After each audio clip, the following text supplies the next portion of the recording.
Bonjour à tous, bienvenue à notre webinaire Trouve ton alternance. Avant de commencer, on va attendre encore 1 ou 2 minutes que tout le monde puisse se connecter. Ce que je vous propose avant de démarrer, c'est aussi de vérifier que vous ayez une bonne connexion, que vous entendiez bien aussi ce qu'on est en train de dire. Pensez à prendre de quoi noter également, parce que tous les conseils qui vont être apportés par Mickaël vont être intéressants. Donc, voilà, prenez de quoi noter pour pouvoir après appliquer tous les conseils qu'on va vous donner. Donc, on va encore attendre 1 ou 2 minutes avant de se lancer sur le webinaire Trouve ton alternance.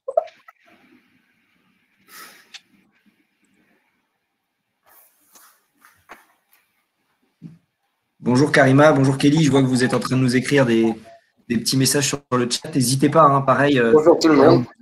On vous a fait un message. On répondra à vos questions à la fin du webinaire. L'objectif, c'est de pouvoir répondre au maximum de questions qu'on aura. Et voilà, pensez à bien poser vos questions, en tout cas sur la fin. Donc, tout le monde nous dit bonjour, c'est super sympa. Ne vous inquiétez pas, si vous ne dites pas tous bonjour, on vous en voudra pas. Voilà. Bon, en tout cas, j'espère que vous entendez bien. Et mettez-vous dans un endroit assez calme, voilà, pour bien entendre tous les messages qui vont être donnés et tous les conseils qui vont être donnés par Mickaël et moi. On va attendre encore une petite minute.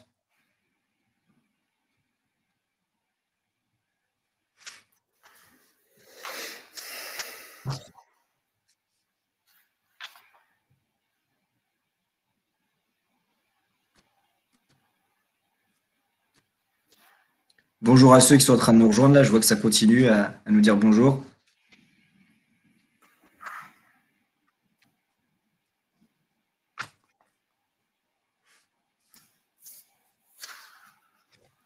Ok, bon, on va démarrer. Je vois que tout le monde est arrivé là, donc c'est bon, on va pouvoir commencer. Donc pour ceux qui viennent de nous rejoindre, bienvenue en tout cas à notre webinaire Trouve ton alternance. J'ai le plaisir de co-animer ce webinaire avec Mickaël, qui est le directeur des ressources humaines de chez Samsic. Mickaël, est-ce que tu veux bien te présenter et nous présenter le groupe Samsic, s'il te plaît? Oui, avec plaisir. Bon, bonjour à tous et à toutes et à tous, pardon. Donc moi, je m'appelle Mickaël Bonnefous, j'ai 37 ans. J'ai commencé dans le groupe Samsic il y a 15 ans à peu près, en alternance, comme vous. Je suis actuellement DRH du groupe Samsic RH. Pour vous expliquer un petit peu le groupe Samsic qui est découpé comment. Samsic, c'est 100 000 collaborateurs. C'est présent dans 22 pays. Et donc, on est présent dans tous les secteurs du service aux entreprises. Donc, pour ceux que vous connaissez peut-être certains services, notamment dans le nettoyage industriel, c'est vrai qu'on est connu surtout pour ce domaine-là. On est également présent dans tout ce qui est aéroportuaire, airport. Vous nous voyez peut-être dans les différents aéroports. Donc ça, c'est pour la partie facility. Et la deuxième partie du groupe Samsic, c'est une partie qui est plus orientée vers la prestation de ressources humaines, avec toutes les prestations RH. Donc, on va être dans des sociétés de formation, on va être dans des cabinets de recrutement. Peut-être que certains d'entre vous connaissent le nouveau venu, qui est Happy to Meet You, par exemple. On est également présent dans tout ce qui est externalisation de la paye. Et enfin, présent dans tout ce qui est le recrutement, donc avec des agences de travail temporaire. Donc, en gros, ma partie à moi, Samsic RH, on est 25 000 collaborateurs présents partout en Europe. Et on envisage, comme le groupe Samsic Propreté, de rejoindre l'Amérique du Nord, avec notamment le Canada et tout ça. Donc voilà un petit peu brièvement ce qu'est le groupe Samsic. Et pour ceux qui aiment le foot, comme vous pouvez le voir derrière, on est également sponsor principal du Stade Rennais, pour les Bretons qui connaissent un petit peu. Merci Mickaël pour la présentation. C'est vrai que Samsic est plutôt très présent dans le sport. On le sait, il y a aussi le vélo. Tout à fait, le cyclisme également, ouais, c'est ça. Ok, donc en ce qui me concerne, moi c'est Thomas Ress, je suis le directeur des chargés de relations entreprises. Ma mission, c'est quoi en fait? C'est d'accompagner nos chargés de relations entreprises qui sont au quotidien sur le terrain pour prôner l'alternance auprès des entreprises. Et donc ma mission, moi, c'est de les accompagner, c'est de les aider en fait à répondre à toutes les questions que peuvent avoir les entreprises. Ecofac, comment ça se présente? Ça fait 30 ans qu'on existe. On est présent sur le Grand Ouest avec des campus sur Le Mans, Rennes, Laval, Nantes et Angers. Ecofac, c'est réparti en 4 filières. Donc, vous avez Ecofac Commercial Academy. Là, on est plutôt sur des formations dédiées au métier de commercial. Ensuite, vous avez Ecofac Formation Continue, où là, on vient former des salariés qui sont déjà en poste en entreprise. Ensuite, on a Ecofac Commerce et Distribution, où là, c'est plutôt axé, donc, comme ça porte le nom, sur le commerce et la distribution, et on est plutôt sur de l'alternance d'un niveau CAP jusqu'à un titre Bac+2. Et enfin, Ecofac Business School, le pourquoi de ce webinaire aujourd'hui, c'est-à-dire nos formations qui vont du BTS jusqu'au Bac+5 sur 4 filières. Donc, la filière Vente, Management, Stratégie d'entreprise, la filière Marketing, Communication, la filière Ressources humaines et enfin la filière Banque, Finance et Assurance. Donc, le programme de 7 heures sur ce webinaire, ça va être réparti en 5 points. Donc, l'avant mes recherches, le pendant, comment gérer son entretien de recrutement, les tips, donc on est plutôt sur ce qui est à faire et à ne pas faire. Et enfin, on répondra aux questions. Et n'hésitez pas, hein, j'en profite pour poser vos questions à travers le chat et on y répondra à la fin avec grand plaisir avec Mickaël. Donc, la première question qu'on nous a souvent posée, c'est quand commencer ses recherches d'alternance. Mickaël, est-ce que tu peux nous expliquer quand est-ce que toi, tu avais commencé tes recherches? Je dirais que le plus tôt est le mieux. Après, effectivement, parfois, ça peut être un tout petit peu tôt, mais c'est pas gênant, en fait. L'idée, c'est que plus on commence tôt, plus on a de chances déjà de trouver des contacts dans les entreprises, plus on a de chances de pouvoir commencer à se faire connaître.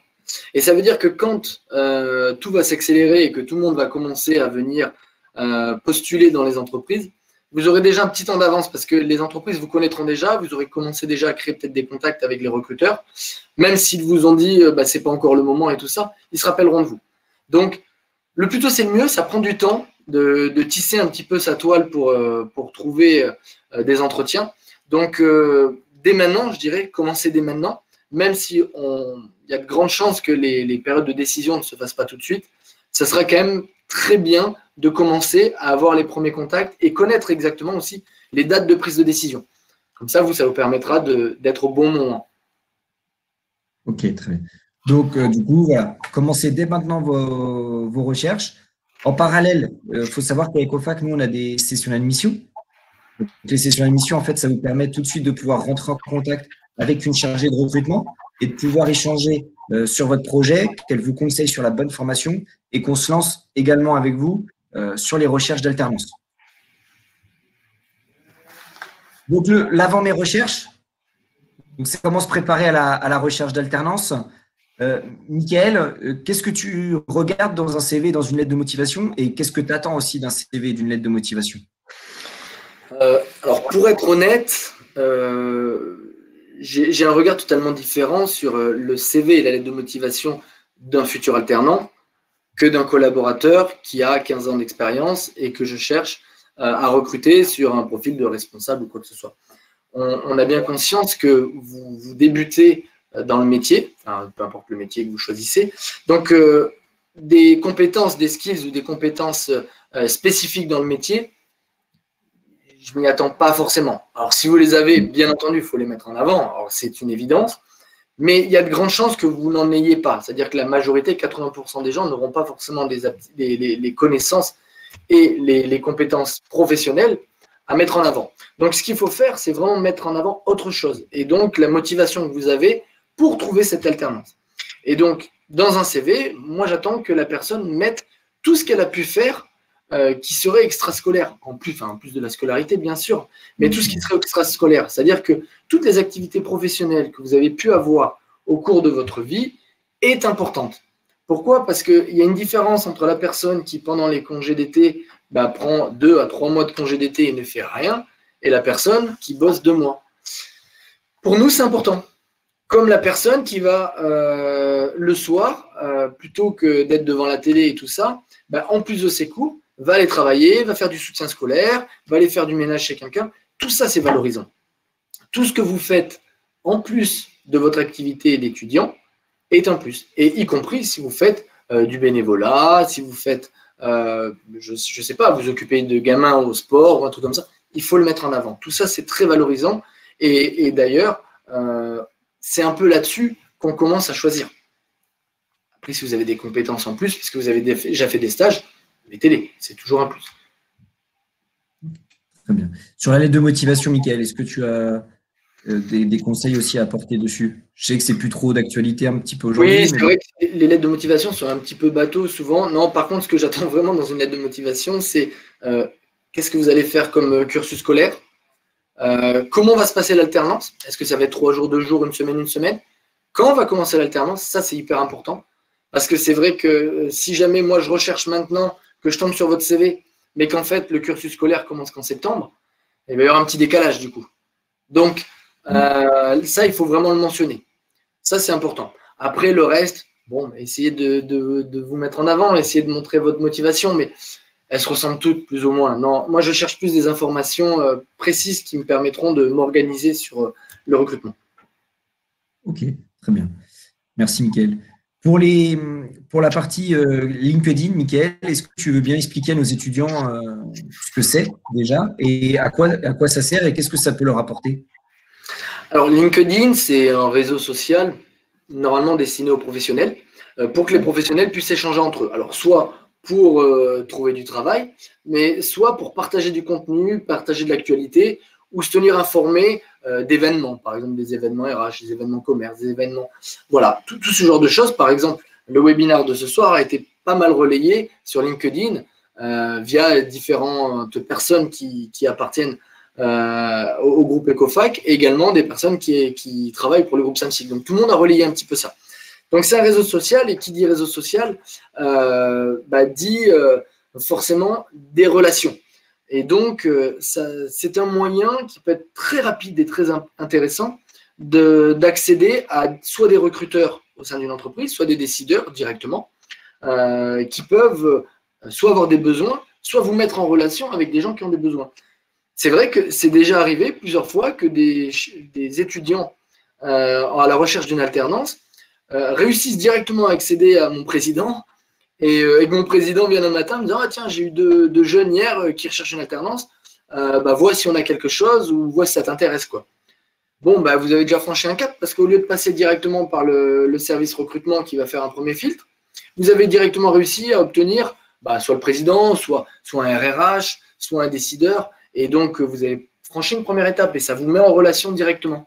Donc, ça peut être vraiment intéressant. Beaucoup ne vous répondront pas, hein. Mais parfois, il suffit du bon moment au bon endroit et hop, vous répondez à un besoin. Ça permet déjà de tisser sa toile, c'est ça, hein, Mickaël, en gros. C'est exactement ça, on va l'aborder après. La notion de toile est très importante. Ok. Oui. On a une première question d'Elisa qui nous dit Mickaël, toi en tant que recruteur, est-ce que la photo, c'est obligatoirement à mettre sur un CV? Non, non, pas. Enfin, moi personnellement, je m'en fiche. La photo ne changera pas du tout le fait que vous soyez recruté ou pas recruté. Donc en soi, pour moi, ça n'a pas du tout d'importance. D'autant plus que vaut mieux ne pas mettre de photo que mettre une mauvaise photo. On en parlera tout à l'heure, mais c'est vrai qu'il y a des types de photos, vaut mieux éviter, quoi. Donc, non, pas forcément. Le fait de ne pas mettre de photo ne sera pas un frein pour vous. Ok. Je vois que Nolwenn en a profité pour dire de demander s'il y avait des besoins de recherche en ressources humaines et qu'elle avait un beau CV. Bien joué, Nolwenn. Oui. Non, après, sur toutes les demandes en alternance, voilà, comme vous le voyez, Ecofac travaille avec Samsic, donc s'il y a des possibilités, voilà, on reviendra vers vous. N'hésitez pas à voir avec nos chargés de recrutement pour qu'elles puissent échanger avec vous sur ça. Mais c'est comme ça qu'il faut procéder, hein. Pas forcément avec moi, mais avec les autres. Hein. Avec les autres, vous pouvez y aller sur LinkedIn, allez-y. Exactement. Donc, du coup, on a un CV de qualité, on a un compte LinkedIn, donc on est sur un compte professionnel, comme le disait Mickaël. Donc, forcément, derrière, ça engendre aussi d'avoir une adresse mail et une messagerie vocale professionnelle. Je pense que, Mickaël, tu me rejoindras sur ça, c'est important. Et j'imagine que tu as peut-être eu, toi, des anecdotes en tant que recruteur. Alors, oui, c'est effectivement important, déjà pour pouvoir échanger. Et c'est surtout qu'il faut avoir. Là, on rentre dans le monde professionnel. Et dans le monde professionnel, on attend du sérieux. Vous êtes jeune, il faut justement essayer de mettre en avant que bah, vous allez être sérieux. Et donc, les adresses mail, il faut vraiment mettre une adresse mail qui soit le plus neutre possible. Comme on disait, c'est pour mettre Beau Gosse du 35 sur votre adresse mail ou votre équipe de foot préférée. Ça ne fait pas très neutre, c'est pas hyper sérieux. Donc, essayez de mettre une adresse mail qui soit vraiment le plus neutre possible. Voilà, vous démarquerez par votre personnalité, pas par votre adresse mail, il n'y a pas de souci là-dessus. Très bien. Sur analyser son réseau, Mickaël, avant qu'on commence le webinaire, tu me disais que c'était l'un des premiers points que toi, tu avais mis en avant pour ta recherche d'alternance. Est-ce que tu veux bien expliquer ce que c'est un réseau et comment tu t'y es pris? Oui, parce que à la période où moi je cherchais une alternance, c'était très compliqué, surtout sur Rennes. Je cherchais dans les ressources humaines, il y avait très très peu de postes disponibles, enfin, c'était extrêmement rare, et il y avait beaucoup de monde sur le marché, mais vraiment beaucoup de monde. Donc, du coup, pour passer les barrages, c'était infernal. Donc, la meilleure manière d'accéder rapidement à un contact dans une entreprise, c'est de prendre votre réseau. Et votre réseau, c'est quoi? Ça commence par papa, maman, le grand frère, le cousin, l'oncle et les voisins. Également votre club de sport si vous en avez un, les copains, tous les réseaux que vous pouvez avoir, c'est-à-dire que les parents de vos copains travaillent forcément dans une entreprise. Enfin, il y a de grandes chances. Vos parents travaillent très probablement dans une entreprise. Vos voisins travaillent très probablement dans une entreprise. Donc, en faisant comme ça, vous pouvez très bien leur demander soit un contact, aller les voir, leur présenter votre projet, et donc vous avez de grandes chances que s'ils vous connaissent et s'ils vous apprécient, si ce n'est pas le cas, bon, ce sera un peu plus gênant, mais s'ils vous apprécient, qu'ils fassent ce qu'on appelle de la cooptation. La cooptation, c'est-à-dire je me porte garant de quelqu'un pour l'intégrer dans une entreprise. Donc par exemple, j'ai ma sœur qui cherche une entreprise.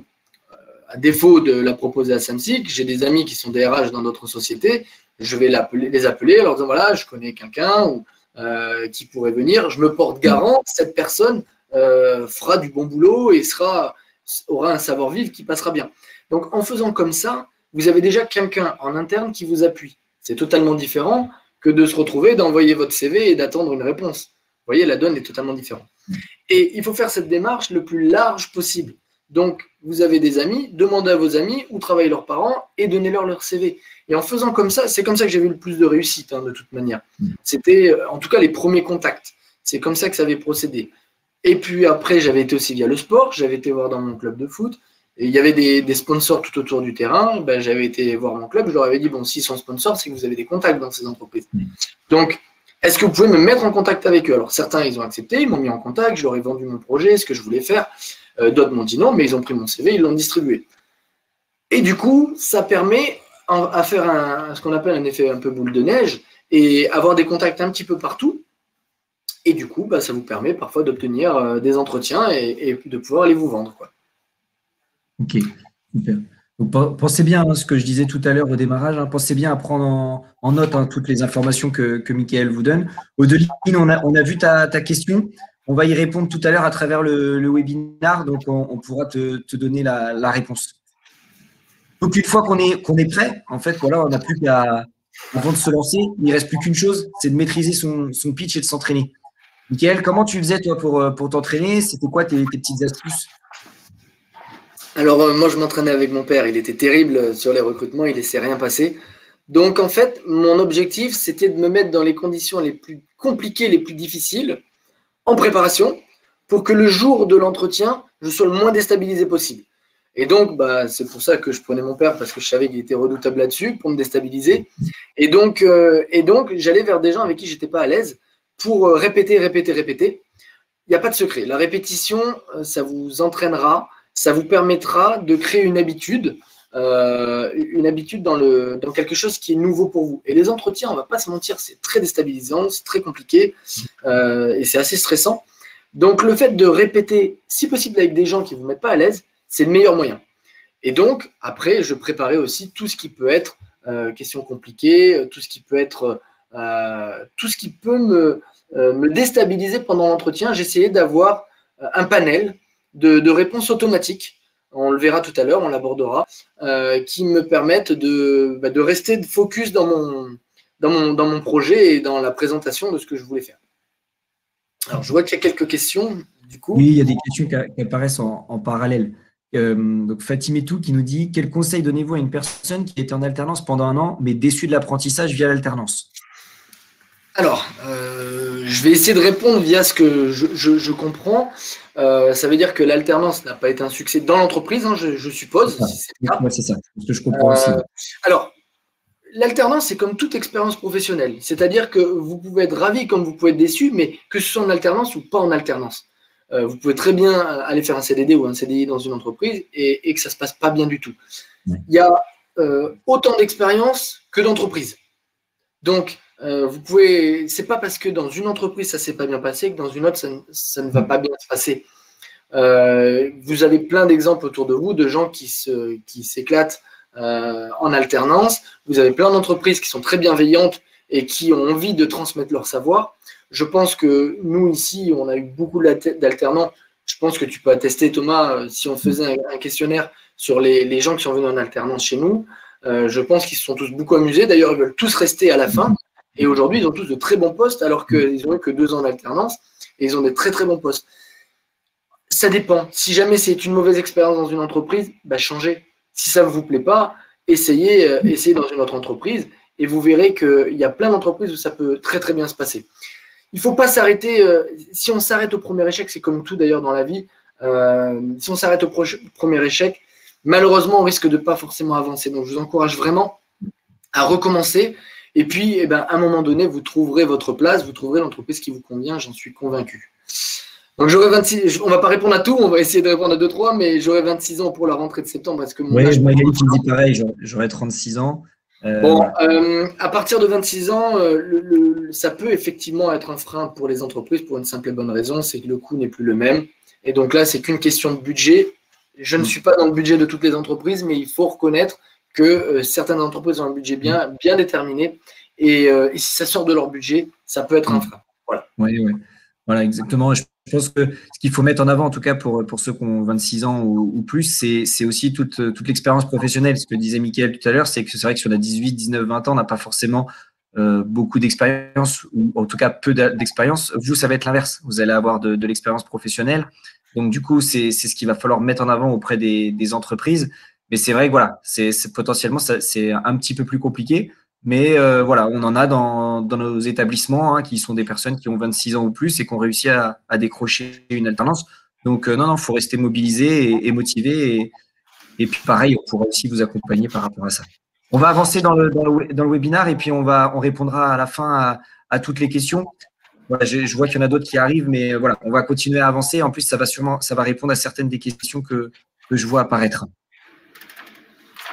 Donc, du coup, voilà, avant mes recherches, en tout cas, voilà ce qu'il fallait retenir de tous les éléments, c'est vraiment la préparation et démultiplier, en tout cas, toutes les solutions qui peuvent être mises en place aujourd'hui pour toucher un maximum d'entreprises. Donc, une fois que j'ai fait le pendant, l'avant, j'arrive sur le pendant, forcément. Et là, du coup, il reste quelques choses à faire avant de se lancer dans la prospection des entreprises. Mickaël, est-ce que tu veux bien nous expliquer ce qu'est un job board et qu'est-ce que ça peut apporter à nos étudiants? Alors, un job board, c'est une plateforme qui est dédiée aux entreprises, normalement aux demandeurs d'emploi et aux entreprises. Les demandeurs d'emploi déposent leur CV sur les job boards. Les entreprises déposent leurs annonces sur les job boards. Et donc, il y a 2 possibilités. L'entreprise a la possibilité de passer une annonce et récupérer les CV en réponse à leur annonce, ou alors d'aller faire ce qu'on appelle du sourcing, et donc d'aller sourcer, c'est-à-dire des CV qui sont déposés dans une bannière, en fait, dans laquelle tous les CV sont regroupés par spécificité, par cœur de métier, et dans lesquels on peut aller chercher nous-mêmes. Donc, d'être sur les job boards, premièrement, ça va surtout vous permettre de voir les annonces qui sont passées. Les entreprises, normalement, toutes les entreprises déposent, même pour les contrats d'alternance, des annonces sur les job boards, même on diffuse là-dessus. J'ai une équipe de 6 personnes qui, toute la journée, s'occupe du recrutement et de l'intégration, et donc parmi le recrutement, dépose les annonces sur les job boards, récupère les candidatures, appelle les candidats, et donc voilà. Et ça, si vous êtes sur les job boards, vous verrez ce qui se passe. Vous pourrez aussi tout à fait vous mettre des alertes qui vous permettront de recevoir, en fonction des types d'alertes que vous avez demandé, toutes les annonces qui correspondent à votre recherche. Et donc, vous aurez toutes les entreprises. D'ailleurs, moi, je les reçois régulièrement. C'est juste pour que l'on sache, pour pouvoir récupérer du monde. Mais je reçois régulièrement toutes les annonces qui sont positionnées à droite, à gauche. Comme ça permet de savoir nos concurrents un petit peu ce qu'ils font aussi. Et donc, vous devriez être sur cette plateforme, déposer votre CV. Il y a moins de chances de trouver en le déposant uniquement. Mais par contre, ça vous permet d'être tout à fait en alerte et de répondre à toutes les annonces qui viennent se positionner. Ok, très bien. Et du coup, Mickaël, par rapport à ces job boards, tu es en alerte tous les combien de temps? Quelle veille tu fais? C'est toutes les semaines, toutes les 2 semaines? Moi, je dirais tous les jours. Allez, tous les jours, tous les 2 jours. Pourquoi? Parce que si une annonce passe, très clairement, ça va très vite. Si une annonce passe, que ce sont les premiers qui voient, si jamais les candidatures correspondent, c'est réglé. Dans la journée, ils sont appelés. Le soir, ils sont en entretien. Le lendemain, c'est bouclé. Donc, moi, je regardais tout le temps. C'est-à-dire que je regarderai tous les jours, voir ce qui se passe. Je postule direct. Et pour essayer d'être dans les premiers. La réactivité, c'est hyper important. Parce que sinon, après, la concurrence arrive. Si vous attendez 2-3 jours, en 3 jours, il y a 300 CV qui sont déposés. Si vous êtes tout de suite, vous le voyez tous les jours, vous avez envoyé, le recruteur, il vous a vu. Après, vous êtes noyé dans une masse. Ok.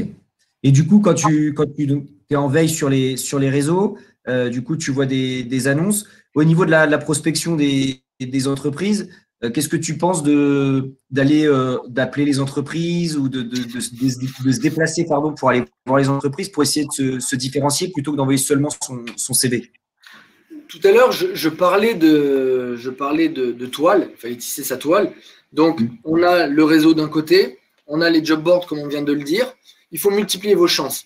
Il y a les coups de téléphone pour essayer de passer. Très compliqué. Vous aurez du mal à franchir les standards. C'est leur rôle en plus. Donc, ce qui peut être fait, moi, j'encourage vraiment. Alors, moi, je me déplaçais vraiment parce que ça vous permet de créer un premier contact. Au moins, déjà, avec la personne à l'accueil. Et au bout d'un moment, de toute manière, quand vous passerez plusieurs fois, elle va vous trouver sympathique. Donc, à un moment donné, ça va passer. Et je vais vous donner des exemples. Plusieurs fois, j'ai vu des jeunes venir directement pour déposer leur CV. Et alors, leur idéal, c'est au retour du déjeuner, entre 14h et 14h30. Pourquoi? Parce que si vous passez un vendredi après-midi, c'est un exemple que je donne comme ça dépend des entreprises, mais généralement, ça peut être un petit peu plus détendu ce moment-là, puisqu'on approche du week-end. Le déjeuner est passé et vous avez des chances de croiser des gens de l'entreprise. Et très souvent, j'ai vu des jeunes avec mon président, on rentrait avec mon président et on le croisait et il était curieux toujours de savoir qui venait, qu'est-ce que les gens recherchaient. Et donc, il posait la question aux jeunes, qu'est-ce que vous faites ici? Qu'est-ce que vous venez pourquoi? Enfin, pas d'un point de vue interrogatif, mais pour savoir. Et donc, le jeune leur disait qu'il venait pour chercher une alternance et tout ça. Et donc, il me disait, le DRH est là. Donc, j'étais à côté. Et puis, hop, du coup, le contact était créé. C'est-à-dire que, ou alors, il discutait avec lui pendant 5 minutes. Ah, vas-y, racontez-moi, machin. Et donc, ça les intéresse. Vous venez pour leur entreprise, donc ça les intéresse. Il suffit de tomber au bon moment. Et donc, la personne avait déjà créé un contact avec soit la personne la plus haut placée de l'entreprise, soit vous pouvez tomber sur n'importe qui peut transmettre, qui peut créer un lien. C'est important. Ça permet de vous faire connaître sur le lieu, quoi. Sur la prospection des entreprises aussi, pour compléter ce que dit Mickaël et pour répondre en même temps à la question d'Emma, quand vous allez appeler les sociétés, il va falloir demander en priorité le chargé de recrutement. Voilà, ça va vous permettre éventuellement passer un peu le barrage de la secrétaire. Et une fois que vous avez le chargé de recrutement, c'est tout simplement lui demander s'ils prennent des étudiants en alternance au sein de l'entreprise. Si c'est le cas, c'est de lui demander de prendre rendez-vous pour lui démontrer votre motivation. Si ce n'est pas le cas, c'est d'essayer de comprendre pourquoi. Et pareil, d'essayer de prendre rendez-vous pour lui démontrer que l'alternance peut être une solution pour l'entreprise et de lui démontrer toutes ses motivations. Après, pour trouver les numéros de téléphone, c'est ce qu'on disait un petit peu tout à l'heure, Emma, il va falloir que vous sélectionniez les secteurs d'activité qui vous intéressent et puis derrière que vous créiez un listing en fait d'entreprises que vous voulez appeler. Vous allez aller chercher les numéros de téléphone à travers Google ou autre. Et du coup, vous allez les appeler donc un par un. C'est un vrai travail de prospection et de commercial que vous allez devoir faire. Et ce que vous avez à vendre, en fait, c'est vous-même et votre recherche d'alternance. D'ailleurs, pour rebondir d'ailleurs à votre question, Emma, moi j'avais coché un nombre d'entreprises tout simplement parce que je m'étais dit que potentiellement il y avait un service RH et donc il y avait potentiellement de l'alternance. C'est comme ça que j'avais fonctionné. Et une fois que j'avais trouvé des entreprises, comme vous le dites, très souvent il n'y avait pas de contact.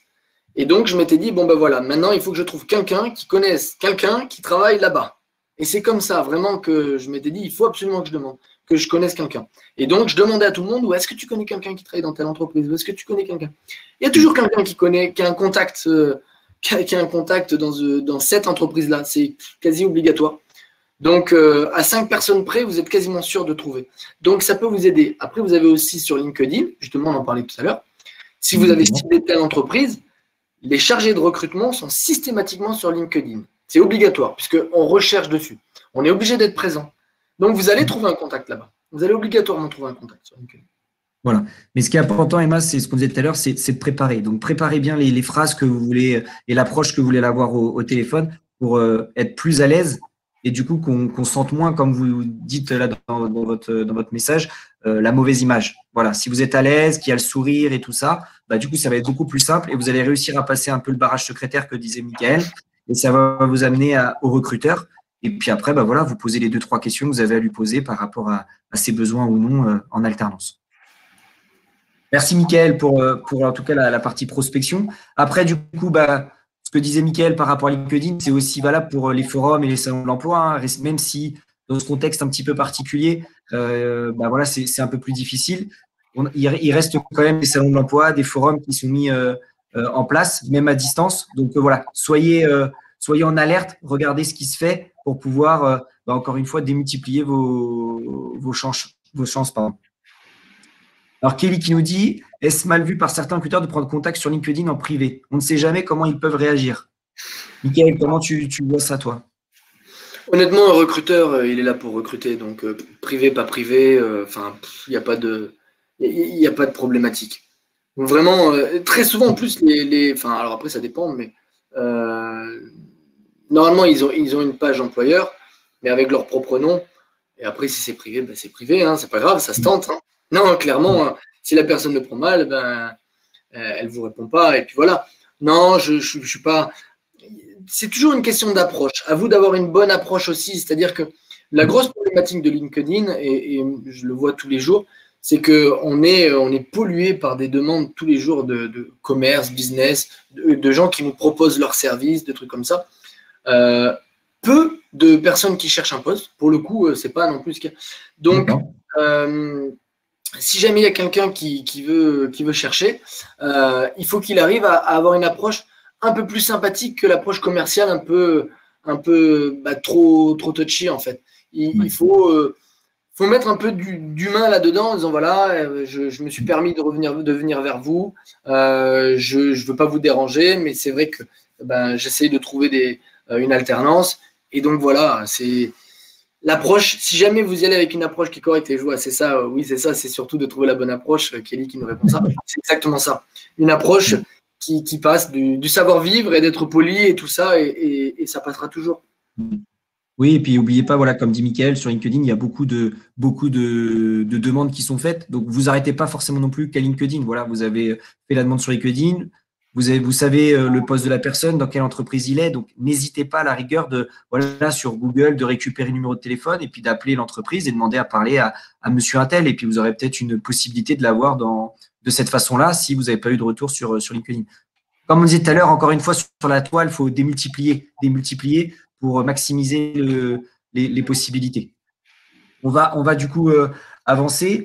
Donc, une fois que vous avez fait tout ça, bah voilà, vous allez avoir appelé. Par contre, à force d'appeler des sociétés, forcément,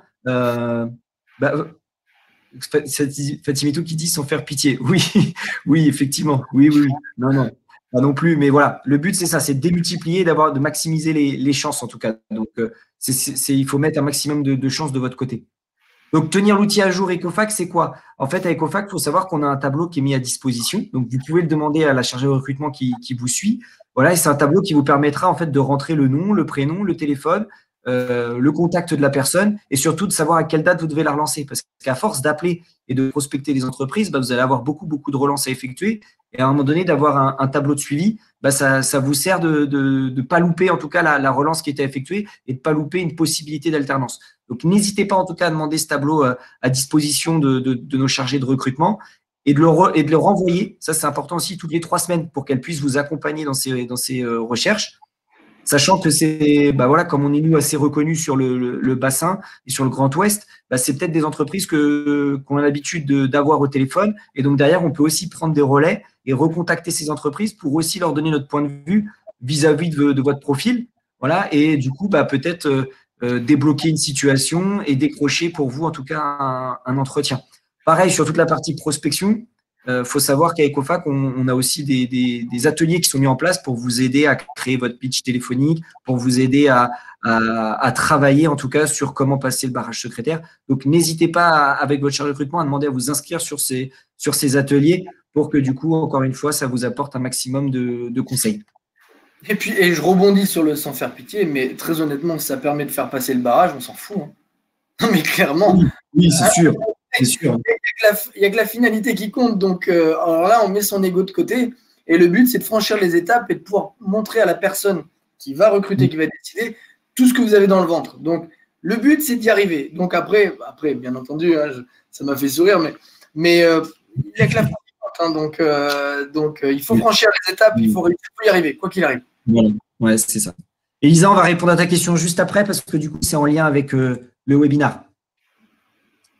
Donc, du coup, on a bien préparé. Du coup, on a été bon au téléphone et forcément, on décroche l'entretien. Super. Mais avant de se lancer sur l'entretien, il y a encore quelques points à travailler. Et je sais que ces points-là, ils sont importants pour Mickaël, pour en avoir discuté avec lui. Mickaël, en quoi c'est important de se renseigner sur l'entreprise? Comment on fait pour anticiper un peu les questions des recruteurs? Et pourquoi il faut aussi avoir des questions à poser? Alors, pourquoi se renseigner sur l'entreprise? Tout simplement parce que, comme on le disait tout à l'heure, vous arrivez avec normalement peu de bagages professionnels. Et donc, la seule chose que vous pouvez mettre en avant, c'est votre motivation, le sérieux, l'organisation. Si vous arrivez à un entretien, que vous devez montrer ça et que vous n'avez même pas pris le temps de vous renseigner sur l'entreprise, le sérieux, il n'est pas là. La motivation, très honnêtement, on va en douter très fortement. Et surtout, c'est un manque de respect. C'est-à-dire que vous avez une personne qui en face va vous accorder du temps, sachant que dans le monde de l'entreprise aujourd'hui, c'est très compliqué d'avoir du temps. Les agendas sont très serrés, c'est très compressé. Et donc, elle va vous accorder du temps et vous n'avez même pas pris la peine de vous renseigner sur l'entreprise dans laquelle vous allez aller travailler. Très honnêtement, c'est compliqué. Vous pouvez comprendre que vous ne vous respectez pas vous-même parce que du coup, vous perdez votre temps parce que vous savez que vous n'allez pas être pris. Donc, vous avez perdu votre temps et vous ne respectez pas la personne qui vous recrute. Donc, et en plus, vous donnez une mauvaise image. Il faut savoir qu'en plus, on est sur des villes qui ne sont pas très, très grandes. Tout le monde se connaît. Et donc, ça serait dommage de se griller juste pour un petit truc comme ça. Le fait de ne pas préparer un entretien, c'est rédhibitoire pour les recruteurs. Donc, parce qu'on le perçoit comme un manque de respect. C'est-à-dire que moi, quand je reçois quelqu'un en entretien, j'ai regardé le CV. Je sais ce qu'il a fait. Je sais les questions que je vais poser. Si moi, je passe le temps à préparer ça et vous, alors que vous êtes demandeur, vous n'avez pas passé le temps, je me dis, il y a un petit problème. La personne, elle a 20 ans, elle n'a pas pris le temps de préparer. C'est sûr que c'est rédhibitoire. Donc je vais pas vous faire perdre votre temps. Je vais dire, écoutez, c'est compliqué, mais je suis désolé, c'est un minimum, quoi. Donc ça, c'est indispensable. Ensuite, ça permet de montrer aux recruteurs que vous avez vraiment envie d'aller travailler dans cette entreprise. Montrez que vous avez vraiment recherché, que vous connaissez, que il faut l'éplucher le site. Il faut vraiment l'éplucher. Je ne vous demande pas de le connaître par cœur. C'est pas du tout ça. Mais juste de se rendre compte que vous avez cherché. Parce que autant ce n'est pas le fait d'avoir été cherché qui va faire que vous allez être pris, autant le fait de ne pas avoir été cherché va faire que vous n'allez pas être pris. Donc ça, c'est une étape indispensable. En ce qui concerne préparer les questions à poser au recruteur, c'est vraiment important parce que vous allez valoriser son travail à lui. Lui, son but, c'est de mettre en avant l'entreprise et vous allez lui montrer que vous vous intéressez à l'entreprise. Vous vous intéressez au service, si c'est un responsable de service, à comment fonctionne, comment lui, il fonctionne. Ça peut être des questions toutes simples. Comment est organisé le service? Qui fait quoi dans le service? Combien il y a de personnes? Combien y a-t-il? Ça montre de l'intérêt. Si vous venez juste, vous faites votre speech et vous repartez, bon, Ça arrive parfois, en étant stressé, ça se passe comme ça. Mais c'est dommage parce que du coup, vous n'allez pas créer de ce côté humain qui fait que la personne a envie de vous recruter. N'oubliez pas que le recrutement, c'est très subjectif. La notion d'objectivité là-dedans, si une machine faisait le recrutement, elle serait objective. Mais un être humain, il n'est pas objectif. Il va le faire en fonction de sa sensibilité, du feeling qu'il va avoir avec vous. Et le fait de poser des questions, ben, vous le mettez dans la boucle. Vous lui dites, bah ouais, toi aussi, tu fais partie du process de recrutement. Et donc, potentiellement, vous allez créer un lien avec lui. Donc, c'est important de poser des questions. Ok. Après, tu m'avais posé une question, Thomas, c'est anticiper les questions du recruteur à préparer vos réponses. Les questions, comme je disais, c'est de l'humain, donc on ne peut pas savoir exactement les questions qui vont être posées. Vous pouvez tomber sur quelqu'un qui est complètement déjanté, l'autre qui est complètement dans un canevas qui est traditionnel. On ne peut pas. Par contre, il faut juste se préparer à des questions qui peuvent vous déstabiliser. Donc, ce que j'appelle des questions bateau, eh bien, il faut que vous ayez des réponses bateau. Du type, alors je ne fais pas ça pour dénigrer quoi que ce soit, on les pose tous, je les pose aussi. Mais c'est des questions qui sont bateau. Quelles sont vos qualités? Quels sont vos défauts? Qu'est-ce que vous pouvez apporter à l'entreprise? Alors, soit ça devient un long moment de réflexion parce que vous ne l'avez pas anticipé et vous vous dites, ah mince, je vais devoir donner mes qualités. Enfin, si je dis ça, il va penser que je me la raconte. Je vais devoir donner mes défauts. Alors, soit je donne des défauts, c'est une cata, il ne fallait pas que je les donne. Soit je donne des qualités à la place des défauts, mais alors là, c'est bon, bah, ça sent le réchauffer à plein nez. Non, il faut que vous ayez préparé quelque chose et que ça vous ressemble. Donc, vos qualités, bah, si vous avez des qualités, il faut les mettre en avant. Il faut juste les mettre avec beaucoup d'humilité, mais il faut savoir les mettre en avant. Et surtout, quand vous préparez une qualité, ayez un exemple à chaque fois. Parce qu'il y a des recruteurs, vous leur donnez la qualité, très bien, ce que vous pouvez expliquer, donner un exemple de situation dans laquelle vous avez pu mettre en avant ces qualités. Si vous ne l'avez pas préparé, vous faites un flop. D'accord? Donc ça, c'est important. Et sur les défauts, ben, il faut trouver un défaut qui soit sympathique. Vous en avez des défauts, moi, ça ne me dérange pas. Enfin, on a tous des défauts, c'est normal. Mais j'aime bien la personne qui va me donner un défaut et que je vais trouver sympathique. Voilà. Donc après, ça, vous vous connaissez mieux. Donc à vous de le trouver, de demander à votre entourage. Votre entourage va avoir un regard bienveillant sur vous. Demandez à vos parents ou vos amis, bah, qu'est-ce que tu pourrais me trouver comme défaut qui est sympa. Et ils vont vous dire, tu parles beaucoup ou un truc comme ça. Ou voilà. Oui. Bon, ou tu es trop speed tout le temps. Bon, bah voilà, vous avez un entretien, vous dites, je suis un peu trop speed. Des fois, il ne faut pas que je prenne de café. Parce que, voilà, on a l'impression que je suis sous Red Bull en permanence. Voilà, vous le dites avec une petite blague, machin, ça détend l'atmosphère, ça vous détend vous, et vous allez donner un côté sympathique de votre personne. Ok. Oui, et puis de toute façon, c'est ce que tu me disais aussi, Mickaël. Les entreprises savent aussi des fois que l'étudiant peut être stressé parce que c'est son premier entretien, toutes ces choses-là. Donc, voilà, il ne faut pas non plus se poser encore plus de questions et se stresser encore plus parce que vous le savez, vous, en fait, en tant que recruteur. Bien sûr, en fait, nous, on a le rôle assez facile, entre guillemets. Je vais dire après les trucs. On a le rôle un petit peu facile.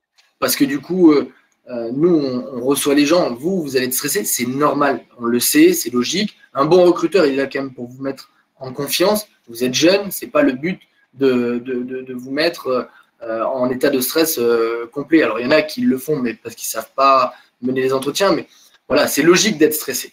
Je regarde juste, on répondra sur la question de la rémunération plus loin. Je sais qu'on l'aborde, donc je ne vais pas y répondre maintenant. Nicolas demande quel type de questions on peut poser à un employeur. Comment? Il y a Nicolas qui nous dit quel genre de questions il faut poser à un employeur. Moi, je demanderais, par exemple, quels sont les projets de l'entreprise, quels sont les projets de développement, quelles sont les stratégies de l'entreprise. Comment sont organisés tel ou tel service? Ou si jamais vous êtes sur une partie commerciale, comment sont organisées les équipes commerciales? Combien il y a de personnes? En fait, de faire comme si vous étiez déjà dans l'entreprise. C'est clair et net que poser la question de la rémunération, surtout pas, c'est rédhibitoire. De toute manière, vous êtes en alternance, donc c'est défini par la loi. Et donc, au mieux, vous aurez juste plus. Mais ne posez pas la question. Partez du principe que vous avez le légal, point barre. Nos défauts peuvent déplaire à certains recruteurs, c'est difficile de trouver lesquels et dire et ne pas dire. Oui, alors, ça c'est pas facile. C'est ce que disait Mickaël. Mais c'est sûr que si jamais vous n'êtes absolument pas ponctuel, ne dites pas que vous n'êtes pas ponctuel au recruteur, surtout pas. Non, vous pouvez tout à fait dire que, par exemple, vous êtes quelqu'un qui, parfois, si jamais vous n'y arrivez pas, ça peut ça peut vous agacer, vous pouvez être impatient parce que vous avez envie d'apprendre, vous avez envie de réussir. Il faut trouver quand même un défaut qui soit valorisable, en fait. Je ne dis pas un défaut qui soit une qualité, je dis un défaut qui soit valorisable. C'est-à-dire que dans un défaut, il y a aussi du bon à tirer. Donc, quelqu'un qui est un petit peu impatient, qui a envie de réussir, comment ça peut se traduire? Si on le dit comme ça facialement, effectivement, on va se dire, ouais, c'est un impatient, s'il n'a pas ses évolutions, il va se tirer. Non, il n'y a pas que ça. Il y a aussi la possibilité de se dire, il est impatient, il a envie d'apprendre vite, et ben il va mettre les bouchées doubles pour apprendre plus vite. Il va être plus demandeur. Voilà comment on peut le mettre en avant. C'est-à-dire qu'un défaut, on peut le valoriser. On peut toujours valoriser un défaut. On en a tous, on est des êtres humains, donc forcément, il y en a. Oui. Et il y a du bon dans nos défauts aussi. Oui.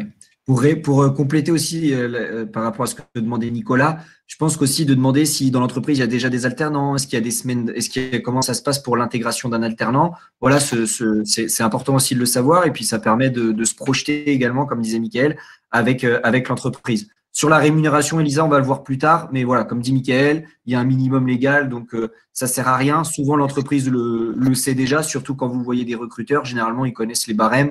Donc voilà, ça ne sert à rien d'en parler. Ça, laissez plutôt éventuellement l'école, donc la Ecofac, en parler avec l'employeur quand il y a validation du poste.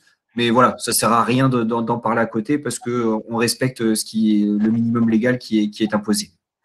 Et c'est pour ça, Emma, pour clore le sujet, il n'y a pas à se trouver légitime ou pas légitime. En fait, à partir du moment où vous posez des questions qui sont juste du bon sens sur l'organisation, c'est juste de la curiosité et de dire, voilà, expliquez-moi comment vous fonctionnez. Si vous avez peur de poser une question, vous dire, est-ce que vous pouvez m'expliquer comment vous fonctionnez? Quelle est votre organisation? Au contraire, vous allez faire plaisir à la personne. Normalement, la personne, elle est contente de travailler dans cette entreprise-là. Elle est heureuse de vous expliquer son fonctionnement. Et donc, du coup, vous allez plus lui faire plaisir qu'autre chose. C'est pour ça qu'il faut aller sur parlez-moi de vous. Voilà, ça m'intéresse. Il y a ce que j'ai lu, mais est-ce que vous pouvez m'en dire un peu plus? Et ça passe, il n'y a pas de souci. Et Karima a donné un bon exemple de question aussi à poser, c'est qu'attendez-vous d'un alternant? Voilà, tout simplement. C'est une très très bonne question de la part de Karima. Voilà, et qui a donné un exemple aussi sur un axe d'amélioration qu'on a, mais qui peut être aussi, comme disait Mickaël, un point fort sur je ne connais pas, mais je suis capable d'apprendre. Exactement. Voilà. Exactement. Voilà, ou comme dire bon voilà, je peux manquer de confiance en moi ou un truc comme ça. C'est pas négligeable. Voilà, c'est pas un problème de dire ça. Ça s'acquiert. Ouais, puis au contraire, c'est l'alternance qui va vous permettre tout ça, de le travailler. Donc voilà, vous inquiétez pas par rapport à ça. Préparez bien les choses, renseignez-vous sur l'entreprise, soyez naturel et voilà, derrière ça, vous allez passer un bon moment. Et puis voilà, et puis vous allez retravailler après les choses qui n'auront peut-être pas été dans un second temps. Mais voilà, normalement, si vous faites tout ça, ça devrait déjà bien se passer. Mickaël, on a souvent aussi des questions de la part des étudiants qui nous disent est-ce que je dois venir avec mes notes quand je viens à un entretien? Est-ce que tu as un conseil à nous donner par rapport à ça? Alors, comme je dis, c'est toujours très subjectif. Je vais prendre mon cas à moi. Ça ne me dérange absolument pas. D'autant plus, ça me donne la sensation que la personne a préparé son entretien, qu'elle a étudié l'entreprise, qu'elle a des questions, qu'elle les a notées et que du coup, elle a envie d'avoir des réponses sur ces points-là. Moi, je trouve ça bien. Je l'ai conseillé d'ailleurs à une jeune cette semaine qui passe un entretien. Elle m'a demandé la même question. Du coup, on vient, voilà, exactement être naturel, on vient comme on est, on a des questions, on les apporte. C'est normal. Et ça veut dire que vous avez préparé votre entretien et que vous avez des attentes. Moi, je trouve ça très bien. Ok, super. Bon, bah, très bien. Merci, Mickaël. On avance.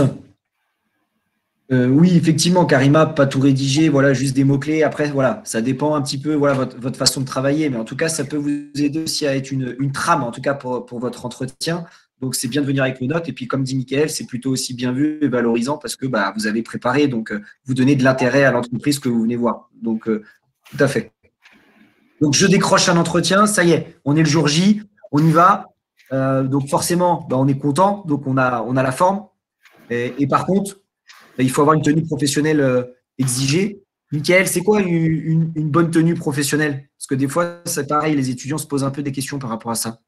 Alors, si on veut taper dans le juste sans faire de faute de goût, parce que le costume n'est pas toujours adapté, on se demande s'il faut avec le costume, le survêt est à proscrire, on est d'accord, le jean trou est à proscrire, tout ce qui est vos tenues de soirée, c'est à proscrire. Je pense que la tenue la plus adaptée, qui ne fera pas de défaut et qui vous sera jamais reprochée, c'est un jean brut, propre, voilà, pas de trous, pas délavé, pas de motif, des chaussures de ville, une chemise et un blazer, enfin une veste, une petite veste de costume. Voilà, et là vous êtes sûr, avec une ceinture, c'est mieux, vous êtes sûr d'être dans le bon ton. Voilà, vous ne ferez pas de faute de goût avec ça, c'est sûr. Même si dans une entreprise où ils portent le costume, nous c'est le cas, on n'a jamais reproché à quelqu'un de venir avec un beau jean, une chemise repassée, et quand j'ai un beau jean, un jean propre, quoi, une chemise repassée. Ah oui, pour les femmes.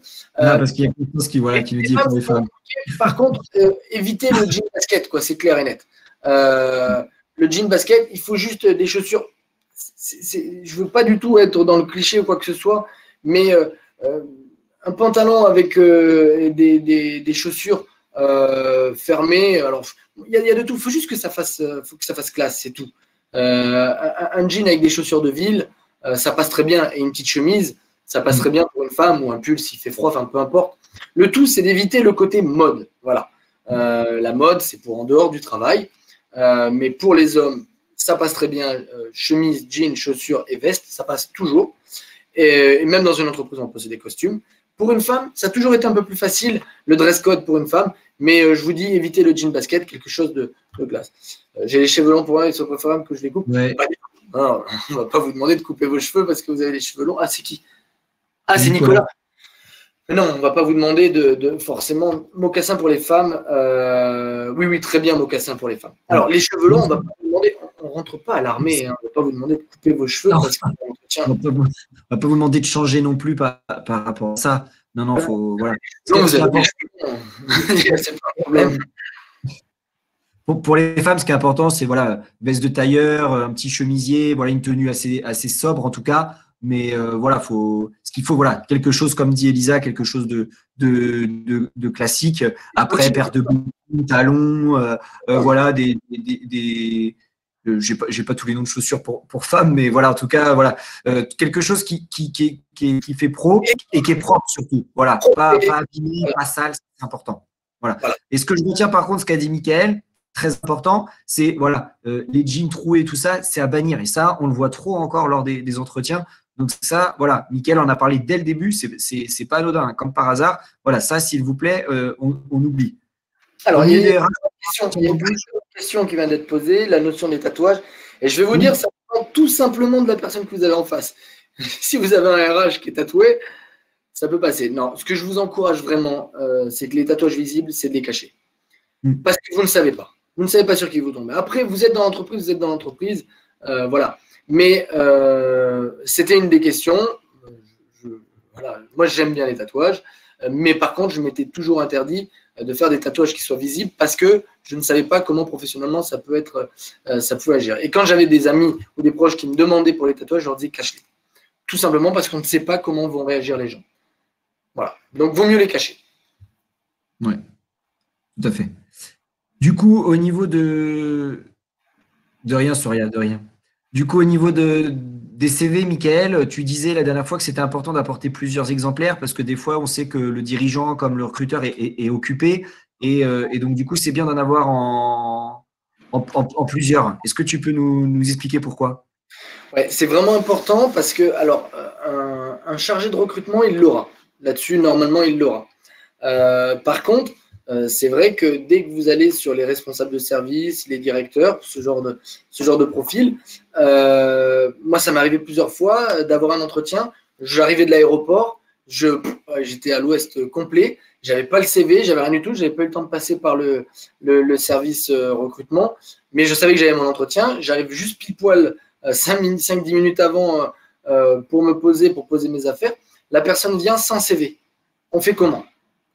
C'est problématique. C'est-à-dire que je suis obligé soit qu'il me l'envoie par mail, que j'aille sur mon bureau, que je l'imprime, soit que j'aille voir le service recrutement. Alors, si jamais je reçois la personne dans une autre ville que là où mes bureaux sont positionnés, c'est de suite compliqué. Et vous, ça va vous mettre dans une situation vous allez stresser parce que déjà, on va vous faire la remarque, on va vous dire c'est pas normal, vous venez à un entretien, vous venez avec votre CV. Donc vous devez toujours en avoir un parce que sinon vous allez vous prendre une remarque, c'est évident.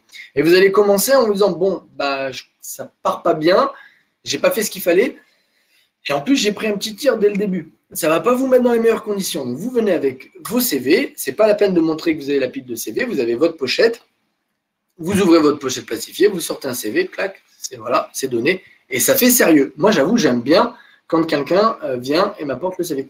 J'ai reçu il n'y a pas longtemps quelqu'un, arrivé, bingo, poutré dans le recrutement, pas de CV. C'est problématique. Oui, puis en plus, ça peut faire perdre du temps en plus sur l'entretien parce qu'on sait que des fois, le dirigeant ou le directeur des ressources humaines qui nous reçoit, il a peut-être d'autres entretiens derrière. Donc, du coup, bah, voilà, on perd du temps sur la possibilité de bien se valoriser ou se vendre parce que du coup, bah, forcément, il faut prendre du temps pour récupérer le CV derrière, quoi. La tablette, je suis pas fan. Alors, encore moins en ce moment avec le Covid et toutes ces notions-là. Mais le problème de la tablette, c'est que si jamais le recruteur veut noter des remarques sur votre CV, il ne peut pas le faire sur la tablette. Donc, si vous avez besoin de votre tablette pour le faire, pour l'envoyer, pas de problème, poursuivre. Par contre, pour le recruteur, il faut qu'il puisse en avoir un en papier. Parce que généralement, ça se passe comme ça.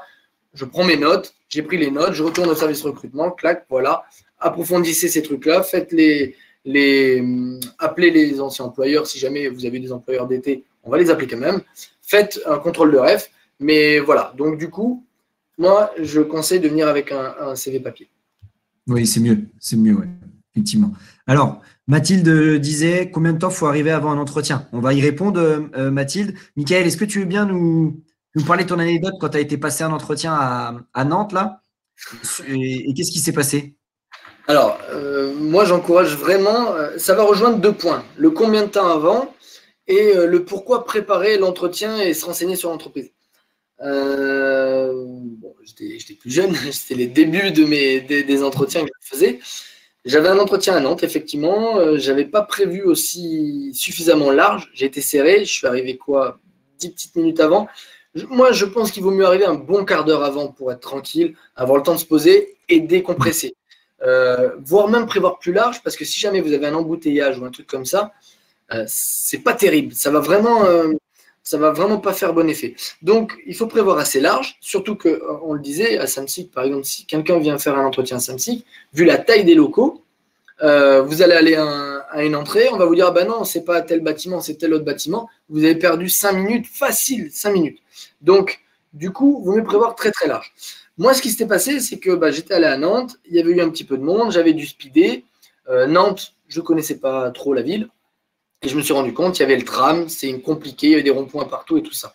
Je suis arrivé juste, j'ai pas eu le temps de me détendre et tout ça, donc je ne m'étais pas bien préparé à cet entretien. On m'a pris de suite en plus, alors que jusqu'à présent, j'avais toujours 10-15 minutes d'attente. Là, non, on m'a pris tout de suite à l'heure. Et du coup, ce qui s'est passé, c'est qu'en plus de ça, on m'a dit alors, ça s'est bien passé, vous avez fait bonne route et tout ça. Et j'ai planté mon entretien tout de suite, tout simplement parce que je dis, non, ouais, c'était un peu compliqué. Je ne sais pas qui a construit les ronds-points et qui a fait les routes ici, mais ils n'ont pas dû réfléchir des masses, quoi. Manque de bol, c'était l'entreprise pour laquelle je postulais qui avait fait ça. Bon, mon entretien était très rapide et du coup, ça s'est arrêté là. Donc, bon, j'ai appris de cette erreur-là. Je me suis dit, ok, très bien. Maintenant, je me renseignerai mieux sur l'entreprise et surtout, je prévoirai beaucoup plus large. Donc, quitte à avoir 1 heure avant, à prendre un sandwich si jamais c'était à 14 heures, à manger sur place, mais il faut arriver bien en avance. Ouais, okay. Et puis, pour répondre aussi aux 10-15 minutes, ça dépend aussi à quelle heure vous avez rendez-vous. Parce qu'effectivement, si vous avez rendez-vous à 17 heures, on sait que c'est les sorties de travail de beaucoup de monde. Donc, il faut peut-être prévoir plus de temps que si j'ai rendez-vous à 10h30, où là, forcément, les gens sont en poste. Donc, du coup, forcément, il y a beaucoup moins de monde sur les routes. Donc, il y a tout ça à prendre en compte. Et puis, la ville dans laquelle vous êtes, si vous êtes sur Angers, sur Rennes, sur Nantes, sur Laval, voilà, Le Mans, c'est pas pareil. Donc, voilà, prenez en compte tous ces éléments-là. Et comme disait Mickaël, le fait d'arriver aussi en avance, quand vous allez postuler dans des entreprises et voire peut-être dans des grosses entreprises, des grandes entreprises, c'est aussi de s'imprégner un peu de l'environnement parce que des fois, ça peut aussi faire peur, ça peut aussi surprendre. Donc, voilà, le fait d'arriver en avance, ça permet un petit peu de regarder un petit peu comment c'est fait et de s'imprégner de tout ça et de déstresser et de décompresser par rapport à ça. Donc, pensez bien, voilà, de prévoir un temps d'avance. Oui, on adapte en fonction de l'heure et de l'entreprise. Exactement, Mathilde. C'est ça qu'il faut retenir. Tout à fait. Autre chose aussi qui est important, c'est que aujourd'hui, voilà, avec le contexte, vous pouvez être amené à faire des entretiens à distance. Donc, pensez bien par rapport à ces entretiens à distance, à tester votre caméra, voilà, tester votre micro, vous mettre dans un endroit bien neutre et surtout calme, voilà, pour pas qu'il y ait de bruit et que du coup, ça ne vous déstabilise pas ou voilà, vous n'entendiez pas très bien ce que peut vous dire l'employeur ou le recruteur. Donc voilà, ça aussi, c'est des choses qu'il va falloir prendre en compte cette année. Il va falloir s'adapter à la situation. Donc ça, il faut aussi le préparer parce que ça peut arriver comme type d'entretien.